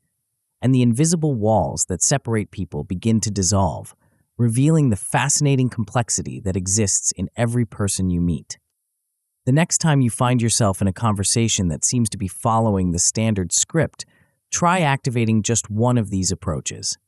Ask an open-loop question. Echo and dig deeper into something they've mentioned. Share a brief personal anecdote that reveals something beyond your social facade. You'll likely be surprised by how quickly the energy shifts. But what happens when these enriched conversations lead to agreements, plans, or commitments? How do you ensure that the connection you've built translates into clear understanding and mutual satisfaction? In our next chapter, we'll explore the hidden contracts that govern all relationships and how making them explicit transforms vague assumptions into rock-solid agreements. You'll discover why most disappointments stem not from bad intentions, but from a subtle psychological bias that few people recognize in themselves, and how a simple practice can neutralize its effects before damage occurs. Chapter 6: Clear Contracts. Have you ever been blindsided by someone's disappointment in you? That moment when they're clearly upset, but you had no idea you'd violated an expectation you never knew existed. Or perhaps you've found yourself growing increasingly resentful towards someone who seems oblivious to what you consider their obvious obligations. These painful disconnects happen far more often than we'd like to admit. They create a peculiar form of relationship friction, one where both parties feel genuinely wronged, yet neither can quite articulate why. One person thinks, "How could they not know this was important to me?" while the other wonders, "How was I supposed to read their mind?" At the heart of these misalignments lies a phenomenon that silently shapes nearly all our relationships, yet rarely receives the attention it deserves. It operates beneath the surface of our daily interactions, creating invisible expectations and unspoken commitments that we only notice when they're broken. This hidden force affects everything from how household responsibilities are divided, to how friends coordinate plans, to how colleagues collaborate on projects. It influences who pays for what, who calls whom, who remembers birthdays, who initiates difficult conversations, and countless other relationship dynamics. What makes this force so powerful and so problematic is that it operates largely outside our conscious awareness. We develop assumptions about how things should work without ever articulating them, then feel betrayed when others don't share those assumptions. Meanwhile, they're operating from their own set of unspoken expectations, equally convinced that their view is self-evident. The result is a kind of relationship minefield where disappointments and misunderstandings can explode without warning. Even more perplexing, these explosions often occur in otherwise healthy relationships between well-intentioned people who genuinely care about each other. So what exactly is this hidden force, and why does it create such persistent problems? The answer lies in what psychologists call psychological contracts, the implicit, unwritten agreements that govern our relationships. Unlike formal contracts with explicit terms, psychological contracts consist of unstated expectations about what each party will give and receive. They form automatically as relationships develop, shaped by cultural norms, family patterns, past experiences, and casual comments that take on outsized importance. A 2023 study examining student-teacher relationships found that unmet implicit promises accounted for 31% of conflict incidents. Nearly a third of all relationship friction stemmed from expectations that were never clearly communicated. This pattern repeats across all relationship types, from romantic partnerships to friendships to workplace collaborations. The problem isn't that these contracts exist. They're an inevitable part of human interaction. The problem is that they remain hidden, unexamined, and unconfirmed until they're violated. We assume others share our understanding of how things work without ever checking whether that's true. This assumption creates a perfect storm when combined with two powerful cognitive biases that shape how we think about agreements and expectations. The first is loss aversion, our tendency to feel the pain of losing something about twice as intensely as the pleasure of gaining something equivalent. A 2024 Forbes article explains how this 2-to-1 pain ratio influences everyday decisions, including relationship negotiations. When we perceive that we're giving up an assumed benefit, even if it was never explicitly promised, it feels like a significant loss. This makes us reluctant to renegotiate arrangements even when they're causing problems, because any change feels like surrendering something valuable. The second bias is status quo preference, our tendency to prefer existing arrangements simply because they're familiar, even when alternatives might serve us better. A 2024 study highlighted how this cognitive inertia leads people to resist new systems even when they would reduce effort, mirroring how couples often cling to problematic routines rather than establishing clearer agreements. Together, these biases create a powerful inertia that keeps hidden contracts hidden and problematic arrangements in place. We'd rather tolerate ongoing frustration than face the discomfort of surfacing assumptions and negotiating explicit terms. The devil we know feels safer than the uncertainty of change, even when that familiar devil is making us miserable. This reluctance is further reinforced by what Nobel Prize-winning psychologist Daniel Kahneman calls noise, the random variability in judgments that should be identical. In a 2024 interview, Kahneman explained how this noise wreaks havoc on decision-making, causing people to reach different conclusions from the same information, depending on irrelevant factors like their mood, the time of day, or recent experiences. In relationships, this noise manifests as inconsistent expectations and evaluations. One day, you might be unbothered by your roommate leaving dishes in the sink. The next day, the same behavior feels like a major transgression.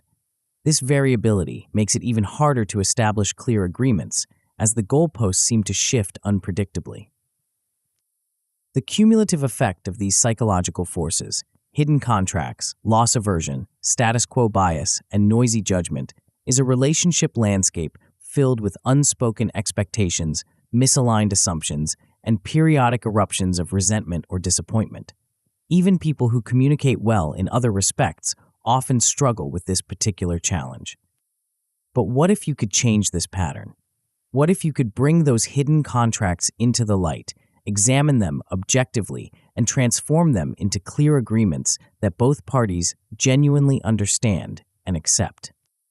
This transformation begins with developing the ability to spot unspoken deals that are already operating in your relationships. These implicit promises take many forms, but certain patterns appear consistently across different relationship types.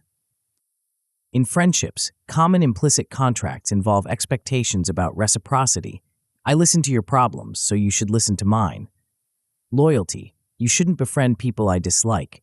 And effort investment. I initiate plans, so you should reciprocate sometimes.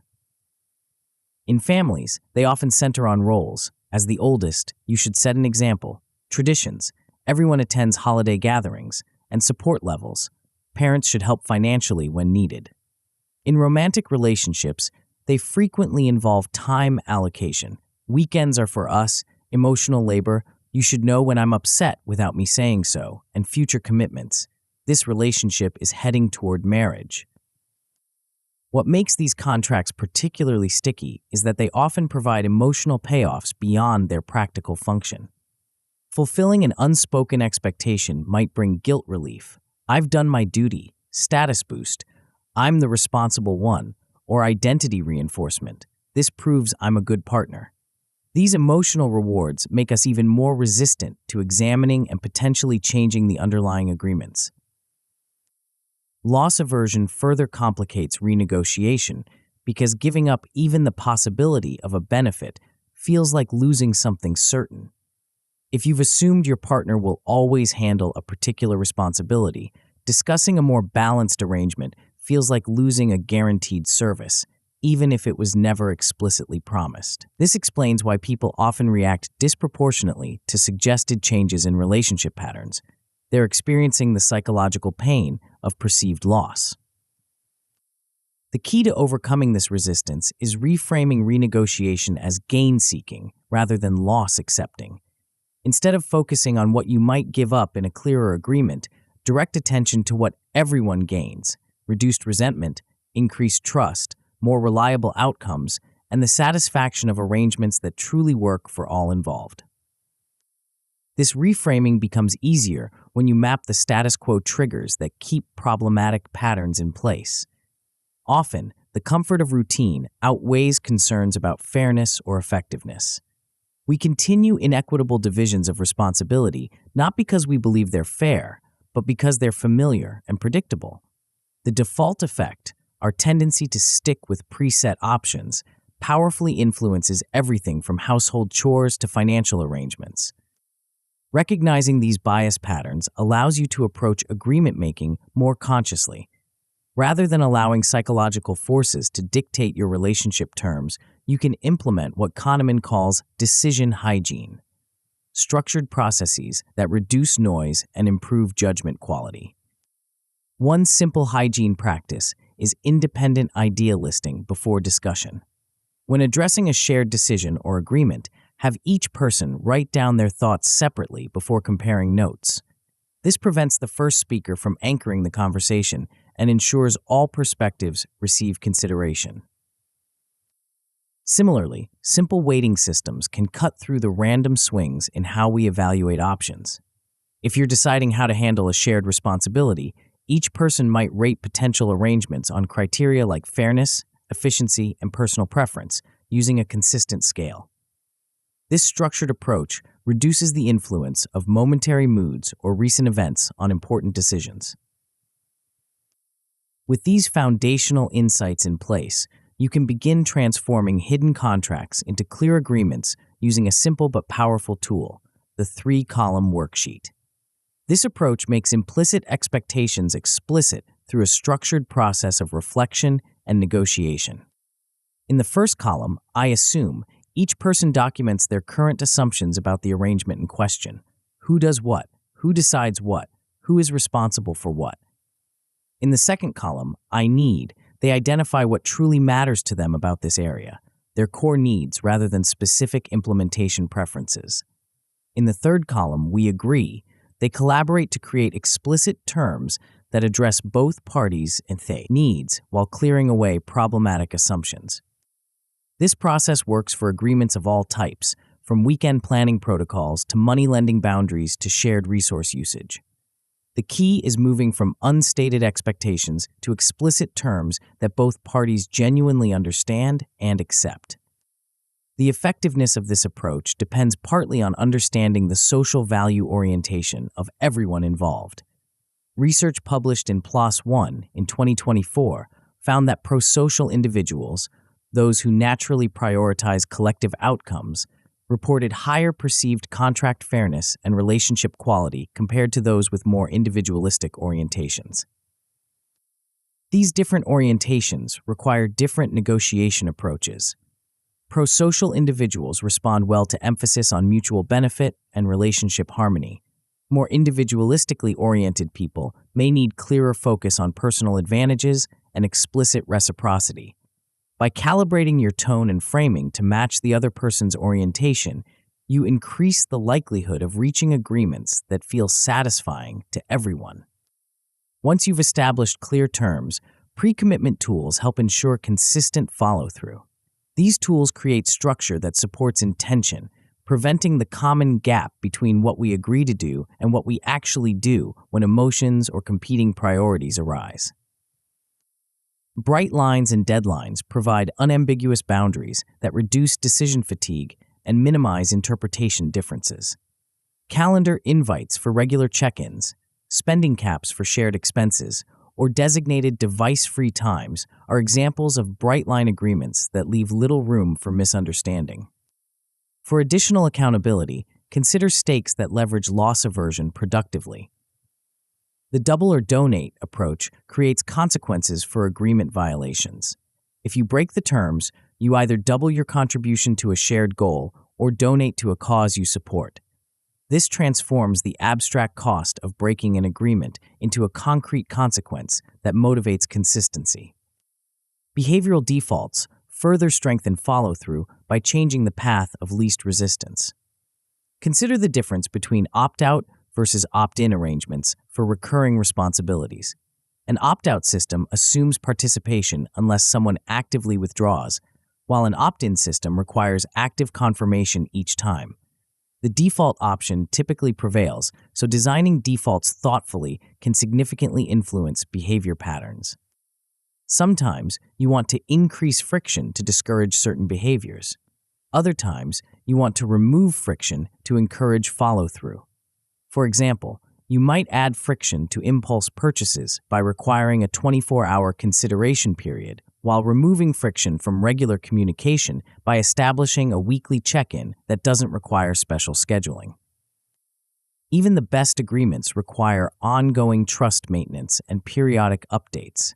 A 2024 review of epistemic trust, our willingness to accept new information from others, identified 3 key signals that increase trust in agreements: consistency, reliable follow-through; competence, ability to fulfill commitments; and benevolence, good intentions toward the other person. Regular micro-rituals reinforce these trust signals. A weekly 5-minute check-in provides space to acknowledge what's working and address small issues before they grow. Quick restore practices, simple ways to reconnect after minor tensions, prevent agreement violations from escalating into relationship ruptures. For longer-term sustainability, build revision clauses into your agreements.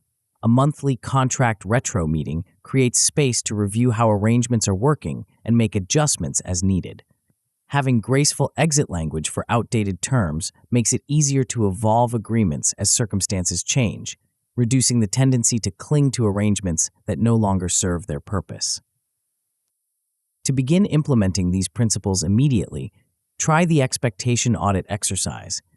Identify one implicit deal in 3 different relationships, then convert each to explicit terms through direct conversation. This simple practice often reveals surprising misalignments and creates immediate clarity. Follow this with a decision hygiene trial on your next shared purchase or decision. Use structured criteria weighting to reduce noise and ensure you're evaluating options consistently rather than being swayed by momentary factors. For a more extended practice, design a bright line commitment with an accountability partner and track compliance for 14 days. This experience builds your capacity to create and maintain clear agreements while providing immediate feedback on what works for your specific situation. The long-term benefits of mastering clear contracts extend far beyond reducing specific misunderstandings. Perhaps most valuable is the dramatic reduction in resentment that comes from eliminating assumed debt scorekeeping, the mental tallying of perceived obligations that creates a constant undercurrent of tension in many relationships. Decision-making accelerates as well. When expectations and preferences are explicit, you spend less time in circular conversations trying to discern what you really want or what would actually work for you. This efficiency creates more space for connection and enjoyment rather than negotiation and clarification. Perhaps most significantly, explicit, revisable agreements create a compound effect on trust. Each kept commitment builds confidence in future agreements. Each successful renegotiation demonstrates that change doesn't have to threaten the relationship. Over time, this creates a foundation of reliability and respect that strengthens all aspects of the connection. A 2024 study examining relationship quality across different agreement types confirmed this effect, finding that couples with explicit agreements scored significantly higher on measures of trust, communication, and equity compared to those relying primarily on implicit understandings. The clarity itself became a relationship asset, independent of the specific terms established. By bringing hidden contracts into the light and transforming them into clear agreements, you change the fundamental dynamics of your relationships. Expectations become choices rather than assumptions. Disappointments become opportunities for clarification rather than evidence of failure. and the invisible minefield of unspoken rules transforms into a clear path that both parties can navigate with confidence. But even with the clearest agreements, we sometimes find ourselves stuck in patterns that feel impossible to change. Our own internal narratives, the stories we tell ourselves about who we are and what we're capable of, can undermine our best efforts at transformation. In our next chapter, we'll explore how these self-stories shape your social reality and how rewriting them unlocks possibilities you may never have imagined. You'll discover why the most powerful change often begins not with what you do, but with something far more fundamental that most people never think to question. Chapter 7, Rewrite Story. What if the greatest obstacle to your social success isn't other people's behavior, but something far more intimate and powerful? Something so close to you that you've never thought to question it, yet it shapes every interaction you have. Think about how you describe yourself to someone new. What labels come to mind? I'm an introvert. I'm terrible at remembering names. I always put others first. I'm not good with confrontation. These seemingly innocent self-descriptions might feel like objective facts about who you are. But what if they're actually something else entirely? These self-labels aren't merely descriptions, they're prescriptions. They don't just reflect your reality, they create it. Each time you invoke one of these identity tags, you're not just describing your past behavior, you're programming your future actions. You're telling your brain, this is who I am, so this is how I must behave. A fascinating 2025 experiment demonstrated this effect with alarming clarity. Researchers assigned participants random identity tags generated by an algorithm. Those labeled as environmentally conscious subsequently made more eco-friendly choices. Those tagged as impulsive decision-makers made faster, less deliberate selections. These weren't pre-existing traits, they were artificially created labels, yet they significantly influenced behavior, often without participants realizing it. This phenomenon, what we might call label lock-in, operates continuously in your social life. The stories you tell about yourself become self-fulfilling prophecies, steering your behavior toward consistency with your established narrative rather than toward what might serve you best in any given moment. Consider how this plays out in everyday choices. If your identity story includes, "I'm not good at meeting new people," you'll likely avoid situations that challenge this narrative. When forced into social gatherings, you'll notice every awkward moment while overlooking successful interactions, reinforcing your original story through confirmation bias. Over time, this selective attention creates a robust feedback loop that feels like proof of your inherent traits, when it's actually evidence of your story's power to shape your reality. Even more limiting are what narrative therapists call problem-saturated narratives, stories that define you primarily through your struggles or shortcomings. I'm the one who always gets overlooked. I never know the right thing to say. I always attract the wrong people. These narratives create a focusing effect on failures, directing your attention toward evidence that confirms these limiting stories while filtering out contradictory information. The emotional cost of these problem-saturated narratives is profound. They often lead to learned helplessness, the belief that you have little control over important outcomes in your life. When your story positions you as a victim of circumstances or inherent limitations, your motivation to attempt change naturally diminishes. Why try if failure is written into your character? A 2024 9-year longitudinal study published in the Journal of Personality and Social Psychology confirmed the impact of these narrative patterns. Researchers found that the coherence and emotional tone of people's life stories predicted their depression trajectories over nearly a decade. Those with more positive, meaning-focused narratives showed steeper declines in depressive symptoms over time, even when controlling for external circumstances. But if stories can constrain us, they can also liberate us. The same psychological mechanisms that lock us into limiting narratives can be redirected to create expansive, empowering identities. This is where the art of story rewriting becomes transformative. To rewrite your story effectively, you first need to understand the anatomy of narrative identity, how personal stories are structured, and how they function psychologically. Every identity narrative has a temporal dimension, connecting past experiences to your present sense of self and projecting into an anticipated future.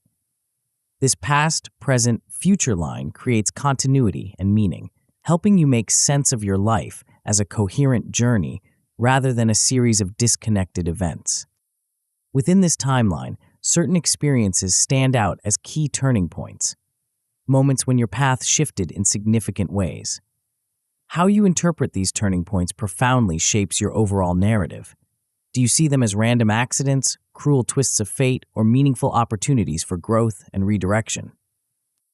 Psychologists identify two common patterns in how people integrate difficult experiences into their life stories. Redemptive sequences transform negative events into catalysts for positive change. That rejection led me to discover my true passion. Contamination sequences do the opposite, portraying positive developments as ultimately ruined by subsequent problems. I finally found a great relationship, but then I messed it up like I always do.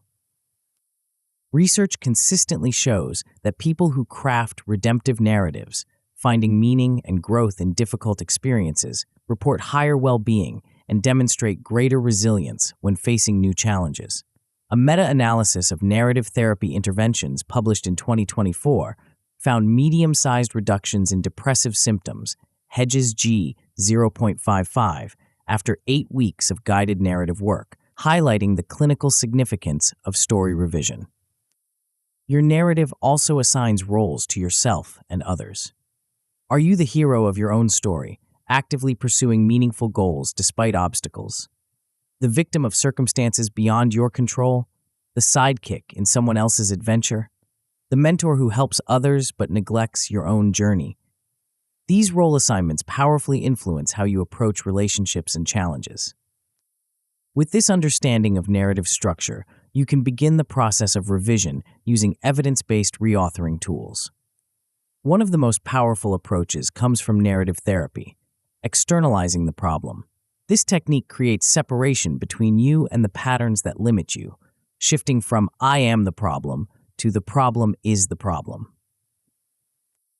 Instead of saying, "I'm socially awkward," you might identify the awkwardness as an external force that sometimes influences your interactions. This subtle shift creates space for agency. You can now observe, understand, and respond to this pattern rather than being defined by it. To deepen this externalization, try the dialogue technique. Interview the pattern as if it were a separate entity. When did you first enter my life? Awkwardness. What conditions help you grow stronger? What are you trying to protect me from? How do you limit me? This perspective shift often reveals insights about the pattern's origins and functions that weren't visible when you saw it as an inseparable part of your identity. A 2024 study on self-distanced expressive writing supports this approach, finding that writing about challenges in the third person lowered physiological stress responses during subsequent reflection. Creating psychological distance from problems allows for more adaptive processing and meaning-making. Once you've externalized limiting patterns, you can begin actively editing your story using a structured script. Start with the facts of what happened, acknowledge the feelings the experience generated, then deliberately craft a growth-oriented meaning. For example, I froze during the presentation, fact. I felt embarrassed and disappointed in myself, feeling. This experience showed me where I need more preparation and practice to develop as a communicator. Test your reframes with the 2-sentence challenge.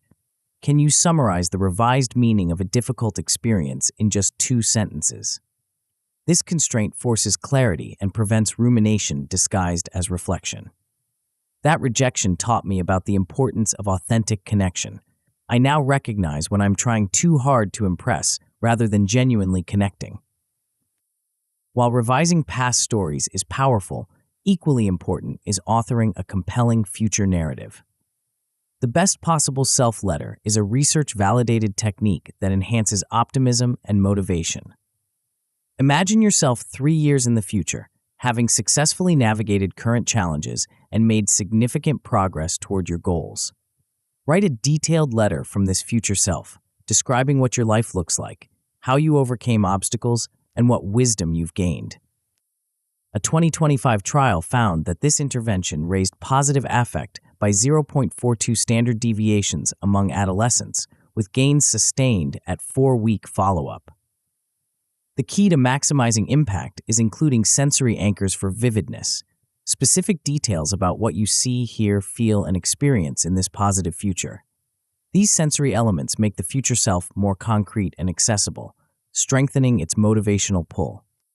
Memory plays a crucial role in narrative revision as well. A 2023 study demonstrated that recalling positive autobiographical memories dampened physiological stress responses more effectively than neutral memories. This suggests that deliberately cultivating positive recall can build resilience against current and future stressors. The 3 Proud Moments replay is a simple practice that leverages this finding. Regularly revisit 3 experiences where you demonstrated qualities you value: courage, compassion, creativity, perseverance, or whatever matters most to you. Enhance the impact by embodying the physical state associated with these memories, adopting the posture, breathing pattern, and facial expression you had during those positive experiences. For ongoing narrative maintenance, cognitive reappraisal offers a powerful tool. This approach involves consciously changing how you interpret experiences, particularly challenging ones. A 2024 meta-analysis of 82 studies found that reappraisal skills correlated significantly with reduced stress, R equals 38, and higher resilience, R equals 0.41, confirming its value for psychological well-being. The process follows 3 steps. Label the emotion you're experiencing. Locate the meaning or interpretation generating that emotion. Then deliberately widen the lens to consider alternative perspectives. This skill is best developed through regular practice on minor irritations before applying it to major challenges. Each small reappraisal strengthens your capacity to reshape your narrative in real time. As you revise your story, consider the concept of identity capital, the collection of personal assets that define who you are and what you can offer in social contexts. These assets include skills, knowledge, credentials, relationships, values, and personal qualities. Like financial capital, identity investments compound over time, creating an expanding portfolio of resources you can draw upon in various situations. Begin with an asset inventory, cataloging your current identity capital across categories: skills you've developed, networks you've built, and credos, personal beliefs and values you hold. This inventory often reveals more resources than you realized and highlights areas for strategic investment. Adopt a compound interest mindset toward identity development, recognizing that small, consistent investments yield exponential returns over time. A daily 15-minute practice in a new skill area might seem insignificant in isolation, but accumulated over months or years, it transforms your capabilities and, consequently, your story about what's possible for you. To align your daily choices with your desired future identity, focus on 1-degree shifts, tiny adjustments that are sustainable but meaningful. If you want to become more socially confident, a 1-degree shift might be initiating one brief conversation with a stranger each day, rather than attempting to become the life of every party immediately. Support these shifts with environmental cues that reinforce your emerging identity. Physical reminders, digital wallpapers, strategic object placement. These external signals help bridge the gap between your current self-concept and the identity you're developing. They serve as constant, subtle nudges towards consistent behavior. For a comprehensive framework that integrates these various approaches, consider the hero's journey model.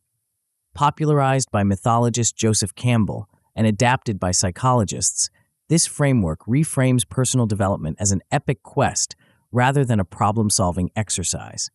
A 2023 study found that treating life as a narrative arc with this structure raised meaning in life scores by 18% in just 2 weeks. The journey begins with the call to adventure, a challenge, opportunity, or internal restlessness that signals the need for change. Learning to spot these nudges or itches in your life allows you to respond consciously rather than resisting or ignoring important growth opportunities. As your journey progresses, you identify and recruit allies, people who support your development, while recognizing that obstacles and setbacks are not failures, but necessary trials that build capacity. This perspective transforms difficulties from evidence of inadequacy into essential elements of your growth story, the training montages in your personal movie. The journey culminates in the return with the boon, sharing what you've learned and gained with your community. This sharing isn't just generous, it's strategically valuable for cementing your new identity. Teaching others, mentoring, or simply modeling new possibilities makes your transformation real and durable. Designing personal celebration rituals for milestones further reinforces these identity shifts, creating memorable anchors for your evolving story. To begin applying these concepts immediately, try the timeline remix exercise. Map 5 significant turning points in your life, then assign new, empowering chapter titles that emphasize growth, agency, and meaning rather than victimhood or limitation. This simple reframing often reveals how the same events can support very different narratives depending on the interpretive lens you choose. Follow this with an externalization interview, writing a Q&A dialogue with your dominant problem pattern. This written conversation creates psychological distance that allows for fresh insights and more flexible responses to long-standing challenges. For a more immersive experience, dedicate a weekend to the best possible self-practice. Craft a detailed 600-word letter from your future self, then read it aloud each morning for 3 days, allowing the vision to sink into your awareness and influence your daily choices. The long-term benefits of narrative revision extend far beyond feeling better about yourself.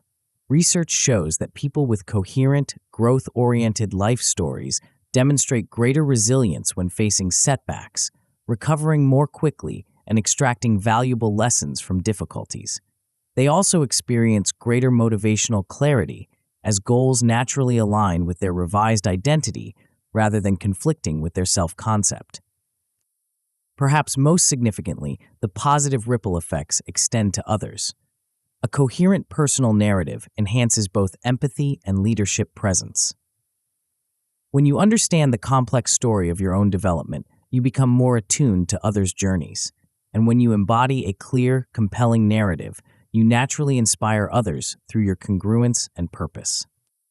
A 2024 story editing field study demonstrated these effects in an academic context, finding that college students who rewrote setback experiences from a growth perspective reported 23% higher semester GPAs than controls. The narrative revision didn't just change their feelings, it transformed their performance. The stories you tell about yourself may be the most powerful forces shaping your social reality. By bringing conscious awareness and deliberate craftsmanship to these narratives, you reclaim authorship of your identity and expand what's possible in every relationship and interaction. But even the most empowering personal story can only take you so far on your own. In our next chapter, we'll explore how to multiply your growth through strategic collaboration, an approach that leverages hidden motivational forces most people never think to activate. You'll discover why the path to your most important goals might not be the solitary road you've been traveling, but something far more powerful that transforms challenges into adventures and obligations into opportunities. Chapter 8, Co-op Growth. Why do most personal growth plans fizzle out? You've probably experienced it yourself. The initial surge of motivation when you set a new goal, followed by the gradual waning of enthusiasm, and finally the quiet abandonment of your once exciting ambition. This pattern is so common it's practically a cultural cliché. But what if the problem isn't your willpower or commitment? What if it's something far more fundamental, a flawed assumption about how human motivation actually works? Think about the last significant goal you pursued. Chances are, you approached it as a solo endeavor, something you needed to accomplish through individual discipline and determination.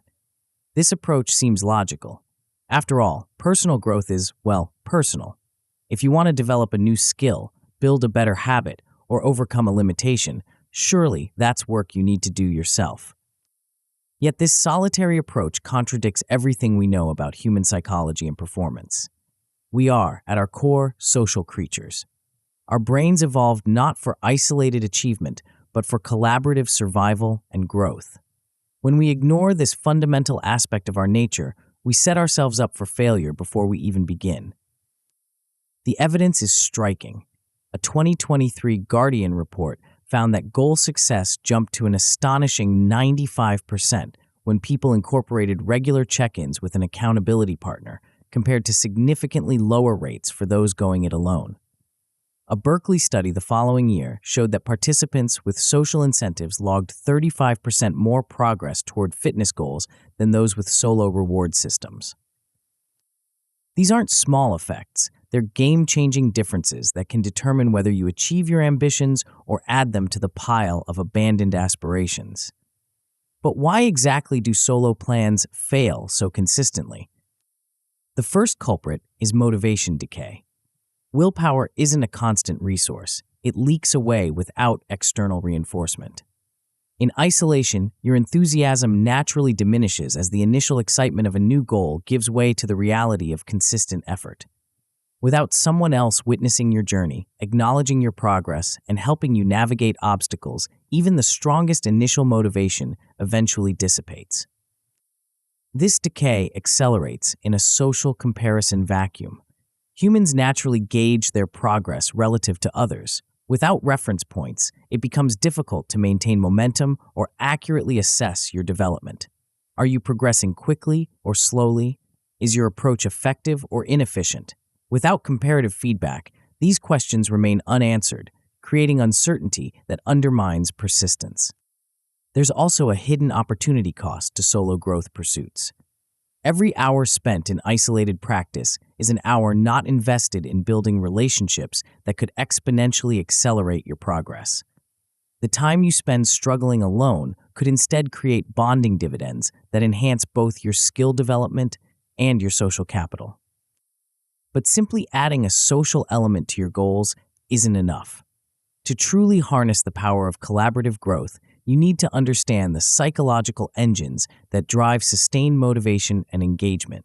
This is where the concept of cooperative growth reveals its transformative potential. At its core, cooperative growth involves redesigning personal development as a shared quest rather than a solitary journey.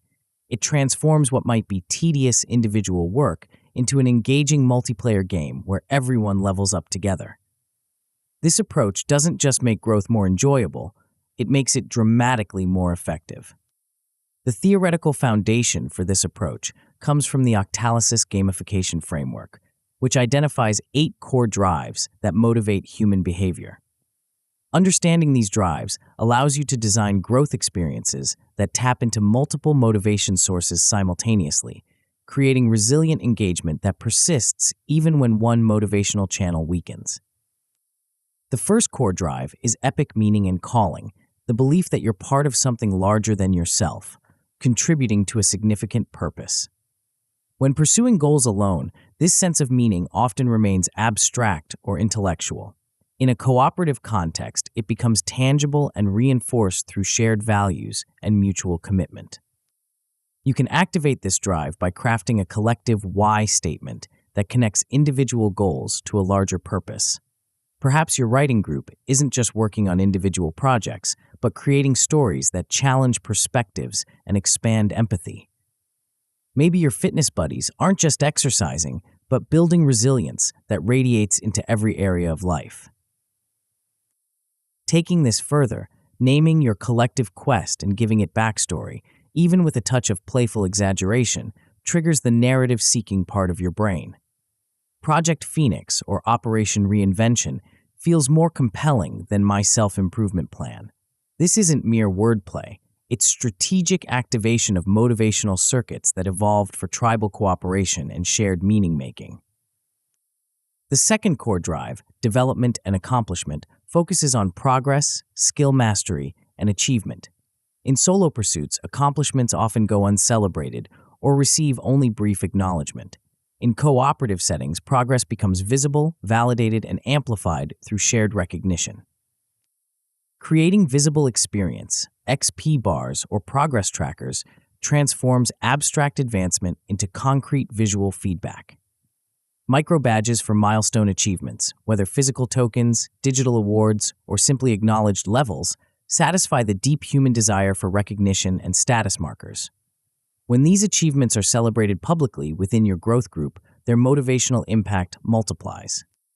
A 2024 university study demonstrated this effect, finding that a class using a quest-based collaborative framework outperformed control groups by 0.6 GPA points while reporting significantly higher engagement. The content was identical, only the framing and feedback mechanisms changed, yet the results were dramatically different. Systems thinking adds another dimension to cooperative growth through the concept of personal mastery cycles. This approach recognizes that growth occurs most rapidly within feedback-rich environments where the gap between vision and current reality creates productive tension that drives learning. In isolation, this gap often generates frustration or discouragement. Within a supportive group, it transforms into creative energy as others help you navigate the distance between where you are and where you want to be. The emotional experience shifts from, "I'm not good enough yet," to "we're figuring this out together." Regular group retrospectives enhance this system, creating structured opportunities to reflect on progress and refine approaches. A weekly 15-minute stand-down where everyone briefly shares insights, obstacles, and adjustments keeps the growth process dynamic and responsive. These check-ins allow for continuous calibration of quest parameters, adjusting difficulty, celebrating wins, and addressing emerging challenges before they derail momentum. The accountability architecture that supports cooperative growth can take many forms, but the simplest and most powerful is the buddy pact, a clear agreement between two people to support each other's development through consistent check-ins and feedback. The effectiveness of this approach depends on specificity. Choose a communication frequency and channel that works for both parties, whether daily text messages, weekly video calls, or regular walking meetings. Define success metrics that make progress objectively measurable rather than subjectively interpreted. And establish soft consequences for missed commitments, not punishments, but remedial actions that restore momentum and reinforce the importance of follow-through. Collective efficacy, the shared belief in the group's capability to succeed, further amplifies motivation and persistence. You can deliberately build this efficacy by sharing past wins that demonstrate each member's capabilities, creating a reservoir of confidence that sustains effort through inevitable challenges. Rotating leadership roles prevents dependency on any single motivator while developing each person's capacity to inspire and direct collaborative effort. Technology can significantly enhance cooperative growth when thoughtfully applied. A 2024 digital habit change review found that 79% of apps incorporating game elements produce significant behavior change, compared to just 47% of non-gamified applications. The difference wasn't in the core functionality, but in how the experience was designed to engage multiple motivation drives simultaneously. When selecting digital tools to support your growth quests, look for those that score highly on at least 5 of the 8 core motivation drives. Simple onboarding quests should quickly establish the basic mechanics while delivering an early win that builds commitment. Progress visualizations, rings filling, streaks extending, territories expanding, satisfy our deep desire for measurable advancement. And fail-safe, alerts that activate when someone misses check-ins or falls behind. Create a safety net that prevents temporary lapses from becoming permanent abandonment. Goal setting itself transforms in a cooperative context. The traditional SMART framework, specific, measurable, achievable, relevant, time-bound, expands to include emotional and relational dimensions. How will achieving this goal make you feel? How will it strengthen connections with others? These additional factors tap into motivational resources that purely rational approaches often neglect. The stretch support pairing creates particularly powerful growth conditions. When challenging goals are combined with robust peer resources, people consistently outperform expectations. The difficulty pushes performance beyond comfortable limits, while social support prevents the discouragement that typically accompanies stretching efforts. This balance allows for ambitious targets without the burnout that often follows solitary striving. Peer coaching adds structured guidance to casual encouragement. The GROW model, goal, reality, options, will, provides a simple framework that anyone can use to help others navigate challenges without imposing solutions. Starting with clear goal articulation, assessing current reality honestly, exploring multiple options creatively, and confirming willingness to act specifically, this approach transforms vague aspirations into concrete action plans. Complementing this with a consistent feedback protocol, what went well, what would you do differently next time, creates a learning loop that accelerates development while avoiding the defensiveness often triggered by criticism. This approach focuses on future improvement rather than past judgment, maintaining the psychological safety essential for vulnerability and growth. To implement cooperative growth immediately, start by forming a small squad of 2 to 4 allies united by complementary goals or interests. Draft a quest name that captures your collective aspiration. Define clear win conditions so everyone knows what success looks like, and set a specific duration to create both urgency and manageability. Create a shared experience board, whether physical or digital, where everyone can update their progress daily. This visibility creates both accountability and inspiration as individual advancements contribute to collective momentum. Schedule at least 3 brief check-ins during your first week, then adjust frequency based on what best sustains engagement without becoming burdensome. The long-term benefits of cooperative growth extend far beyond achieving specific goals. Progress compounds as social reinforcement loops make habits stickier and more resistant to disruption. Networks expand as shared quests naturally draw in diverse participants with complementary skills and perspectives. Perhaps most importantly, the growth journey itself transforms from grueling solitary work into a playful, connected experience that generates energy rather than depleting it. A massive 2024 collective efficacy survey involving 24,000 participants confirmed these broader impacts, finding that diverse, growth-oriented friend groups predicted significantly higher life satisfaction and social cohesion. The connections formed through cooperative development created resilience resources that extended far beyond the original goals, enriching multiple life dimensions. This approach works because it aligns with our deepest nature as social learners. Throughout human history, we've developed skills and knowledge not through isolated practice, but through apprenticeship, mentorship, and collaborative problem-solving. Modern individualism has obscured this fundamental truth, creating the illusion that significant personal development should happen through solitary effort. By reclaiming the cooperative essence of human growth, you tap into motivational forces that have evolved over millennia. You're not fighting your nature, you're aligning with it.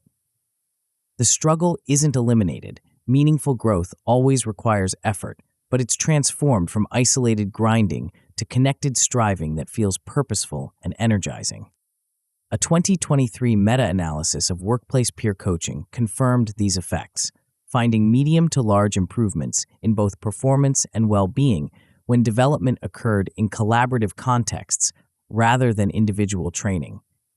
The social dimension didn't just make the process more enjoyable, it fundamentally changed the outcomes, creating more substantial and sustainable improvements.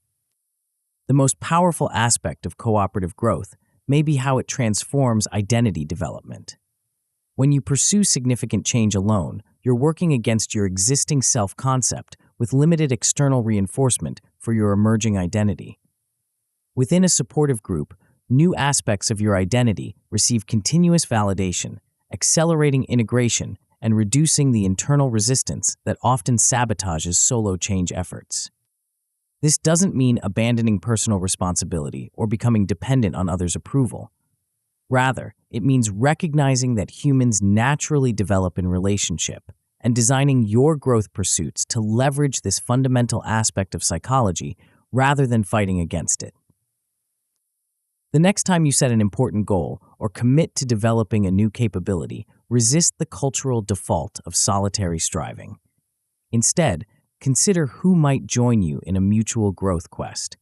How might you transform individual ambitions into a shared adventure that magnifies motivation and multiplies results? What game might you design together that makes the development journey not just effective, but genuinely enjoyable? By reimagining personal growth as a cooperative game, you unlock motivational resources that remain inaccessible in solitary pursuits. You transform the psychology of development from willpower-dependent struggle to connection-fueled adventure. And you discover that the most direct path to becoming your best self might not be the lonely road of individual discipline, but the vibrant, winding trail of shared exploration and mutual advancement. But even the most carefully designed growth quests face a modern challenge that can undermine their effectiveness.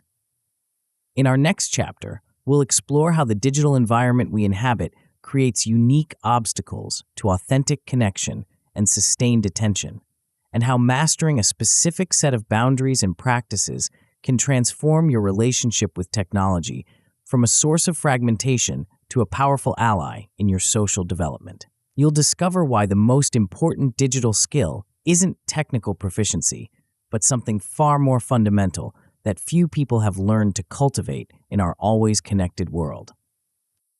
Chapter 9, Digital Calm. Your phone buzzes. Without thinking, you reach for it.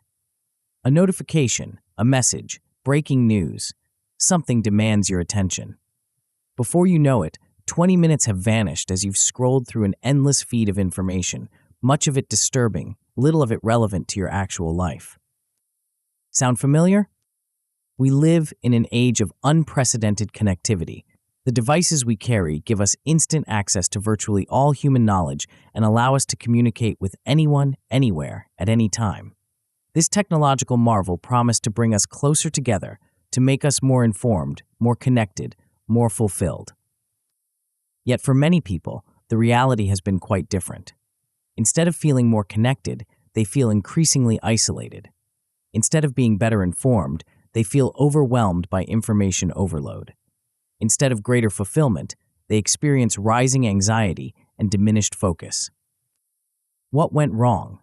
And more importantly, how can we harness the genuine benefits of digital connection while avoiding its well-documented pitfalls?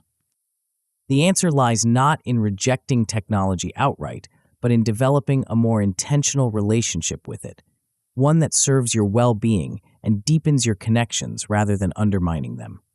This is what we might call digital calm, a state where technology enhances your life without dominating it, where online interactions complement rather than replace in-person connections, and where your attention remains primarily under your control rather than constantly hijacked by algorithmic triggers. Achieving this state begins with understanding one of the most insidious digital habits that has emerged in recent years: doom scrolling. This term describes the tendency to continue scrolling through negative news, even though it makes you feel anxious or depressed. It's a behavior pattern that has become so common that researchers have begun studying its psychological impacts, and the findings are alarming. A 2025 Norwegian study found that people who regularly engaged in doom scrolling were 12 times more likely to report serious mental health issues compared to those who limited their consumption of negative news. A Harvard Health review similarly linked negative news binges to significantly lower life satisfaction across a sample of 1,200 adults. But why do we do it? Why do we continue consuming content that makes us feel worse rather than better? The answer lies partly in how digital platforms are designed. News feeds and social media algorithms are engineered to prioritize content that triggers strong emotional responses, particularly negative ones like outrage, fear, and anxiety. This negativity bias isn't accidental. It's a deliberate strategy to maximize engagement. Negative content simply generates more clicks, more comments, and more sharing than positive content. This algorithmic preference creates a vigilance loop in your brain.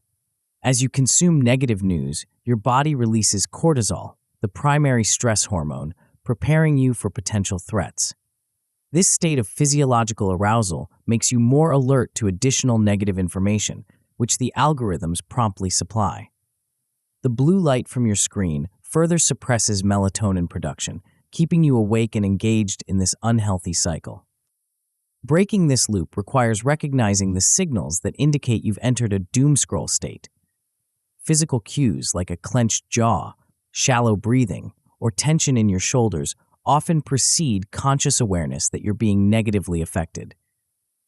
Emotional signals include growing irritability, a sense of hopelessness, or the feeling that you're scrolling without purpose or satisfaction. When you notice these breakpoint signals, it's time to implement boundary architecture, structured limits that protect your attention and well-being from digital overload. One of the most effective approaches is the screen silence sprint, a designated period, ideally 24 hours, where you deliberately disconnect from digital devices.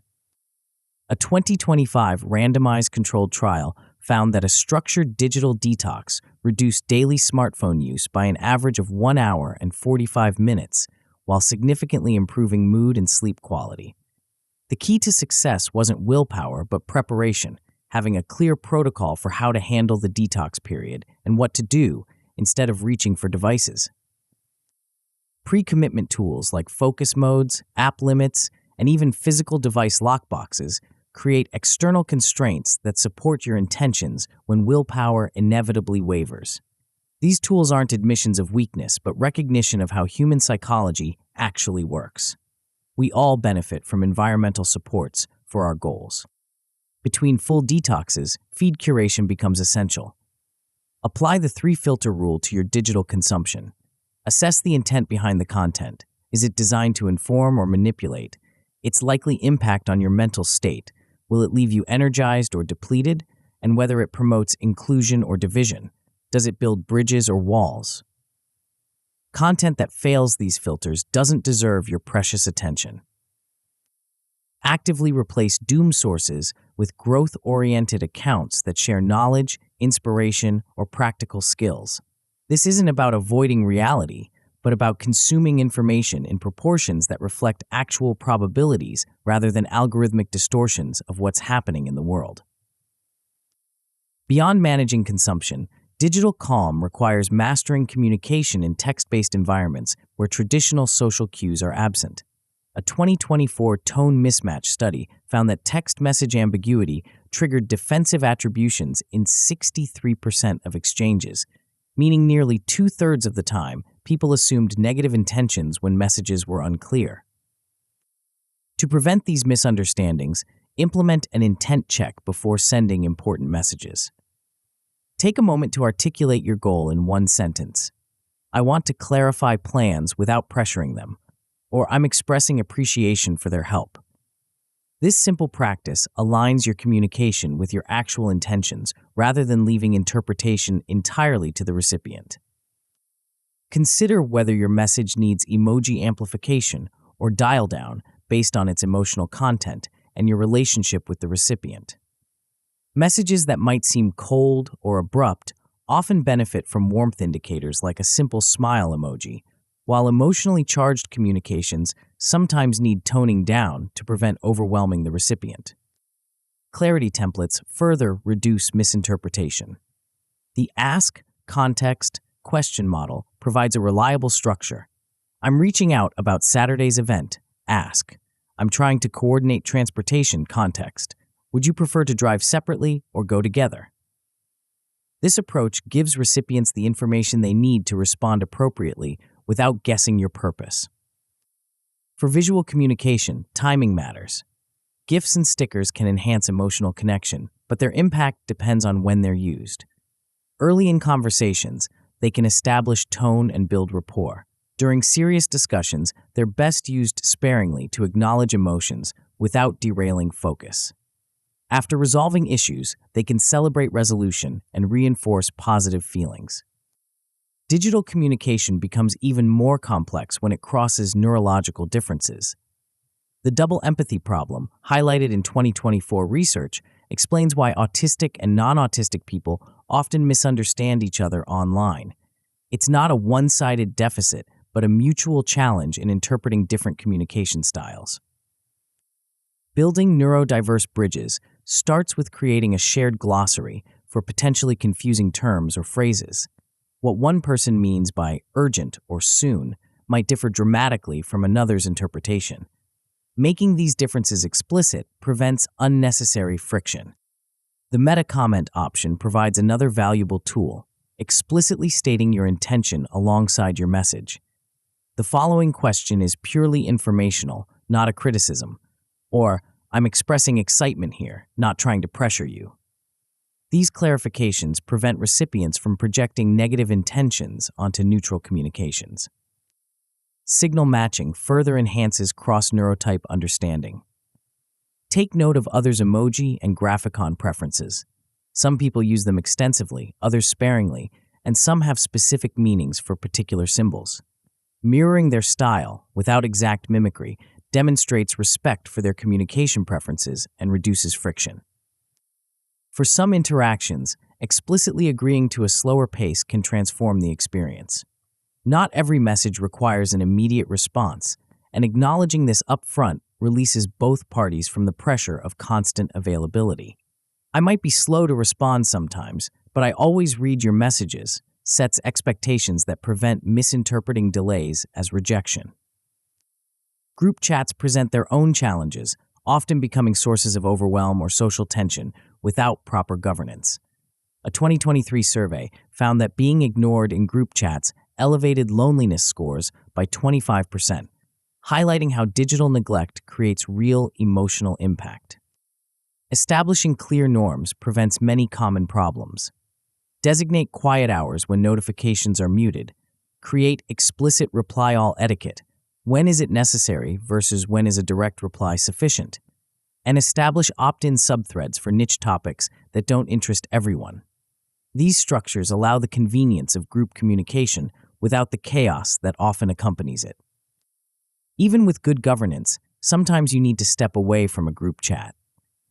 Having pre-planned exit and re-entry scripts makes these transitions smoother. A graceful leave message might acknowledge the value of the group while explaining your temporary departure. I'm taking a digital break for a few weeks to focus on a project, but please know I value this group and look forward to rejoining you afterward. Rotating the host role in long-running chats spreads responsibility for engagement and prevents the common pattern where one person bears the burden of keeping conversation flowing. This rotation also brings fresh energy and perspectives that prevent conversational stagnation. The strategic use of empathy graphicons, emojis, stickers, and other visual elements can significantly enhance digital communication. A 2024 study found that messages with mimicked emoji styles were rated as more likable and empathetic than those that ignored the recipient's communication preferences. The emoji mirror technique involves noticing and gently matching the recipient's style. If they use abundant emojis, you might increase your own usage, though not to the point of obvious mimicry. If they prefer minimal emoji use, you might similarly restrain your usage when communicating with them. This mirroring creates a sense of being in sync that enhances rapport. Be particularly cautious with sarcasm emoji stacking, using multiple symbols to indicate irony or sarcasm. While this might seem to clarify your intent, research shows it often creates confusion rather than clarity, especially across different age groups or cultures where emoji interpretations vary widely. For more complex emotional communication, sticker storytelling offers a powerful alternative. Building a 3-sticker narrative, perhaps showing a progression of feelings or a reaction sequence, can convey nuanced emotional states that would require many words to express. A 2024 WhatsApp sticker study found that this kind of visual communication significantly enhanced perceived social support among young adults. Before implementing these approaches, consider cultural sensitivity. Emoji and sticker meanings vary across cultures, and what seems innocuous in one context might carry unintended connotations in another. When communicating across cultural boundaries, simpler is often safer until you've established shared understanding. To begin implementing digital calm immediately, try the 24-hour digital detox exercise. Schedule a full day away from screens, preparing alternatives in advance: physical books, outdoor activities, in-person social plans. Journal your mood and energy levels before and after to create concrete evidence of how digital consumption affects your well-being.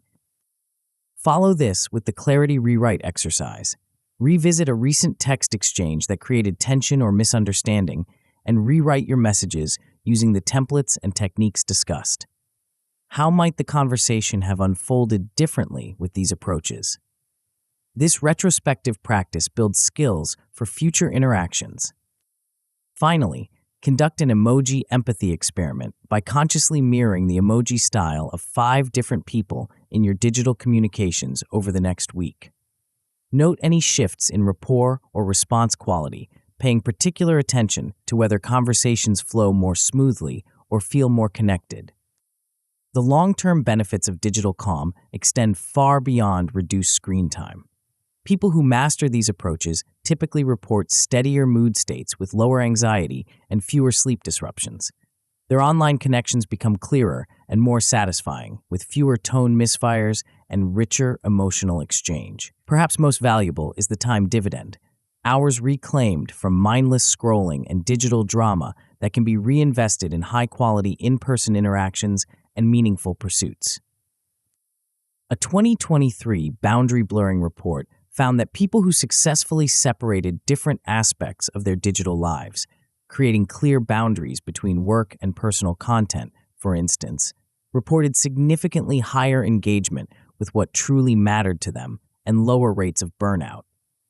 The issue wasn't digital technology itself, but how it was allowed to permeate every moment and context without distinction. The path to digital calm isn't about rejection, but reclamation, taking back your attention, your time, and your emotional equilibrium from systems designed to capture and monetize them. It's about transforming your relationship with technology from passive consumption to active curation, from reactive response to intentional engagement. As you implement these practices, you may notice something surprising. Genuine digital calm actually enhances your online connections rather than diminishing them. When you engage from a centered, intentional state rather than a reactive, overwhelmed one, you bring your best self to digital interactions. You listen more carefully, respond more thoughtfully, and connect more authentically, even through the limited medium of text and images. This is the ultimate paradox of digital calm. By engaging with technology less automatically, you actually derive more value from it. By setting boundaries around your digital life, you create space for it to enrich rather than deplete you. By being more selective about your online interactions, you make them more meaningful and satisfying. The digital world isn't going away. It will continue to evolve, offering new tools, platforms, and possibilities for connection. The question isn't whether you'll participate in this evolution, but how. Whether you'll be carried along by its currents or navigate with intention and purpose. Digital calm offers a middle path between rejection and surrender. It acknowledges both the genuine benefits of connectivity and the real risks of digital overwhelm. It provides practical tools for maximizing the former while minimizing the latter.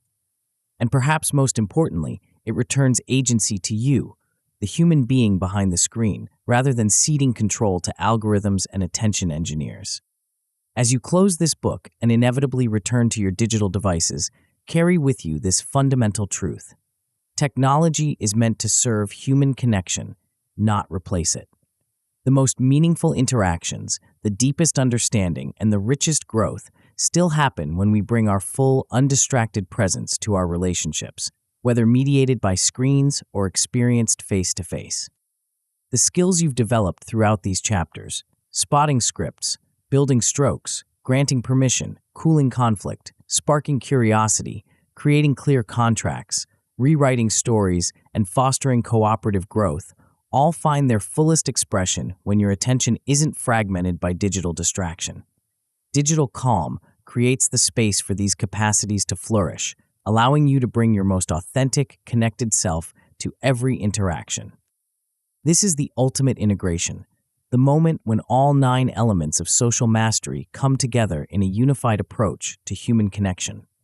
You recognize the scripts that govern interactions, provide nourishing strokes that build trust, create safety for authentic expression, manage conflict with physiological awareness, spark curiosity that deepens understanding, establish clear agreements that prevent misunderstandings, author empowering narratives about who you are, collaborate for mutual growth, and maintain digital boundaries that protect your capacity for presence. Together, these practices don't just improve your social skills, they transform your entire experience of human connection. Interactions that once felt draining become energizing. Relationships that seemed stuck find new dynamism. Conversations that appeared superficial reveal unexpected depth. And the social world, which may have sometimes felt like a minefield to be navigated carefully, becomes a garden to be tended and enjoyed. This transformation doesn't happen overnight. It unfolds gradually as you implement these practices, experiment with what works best for your unique situation, and integrate the insights that resonate most deeply with you. The journey isn't linear. You'll have breakthroughs and setbacks, moments of connection, and instances of misunderstanding. But with each cycle of practice and reflection, your capacity for authentic connection expands. The true measure of success isn't perfection, but progression, moving steadily toward more meaningful connections, more authentic expression, and more joyful engagement with others. It's about becoming increasingly fluent in the language of human interaction, able to read subtle cues, respond appropriately to different situations, and create experiences that leave everyone feeling valued and understood. As you continue this journey beyond the pages of this book, remember that the most powerful social skill isn't a technique or strategy, but a quality of presence, the ability to be fully here, genuinely curious, and openly responsive to the unique human being before you. All the approaches we've explored are ultimately in service of this presence, creating the conditions where authentic connection can flourish. This is your invitation to a richer social experience, one where you're neither controlled by unconscious scripts nor constrained by digital distraction, but free to engage with others from a place of clarity, intention, and genuine care. The games people love to play can indeed become games worth playing, cooperative adventures in human connection that bring out the best in everyone involved. The social world awaits your renewed engagement. How will you play?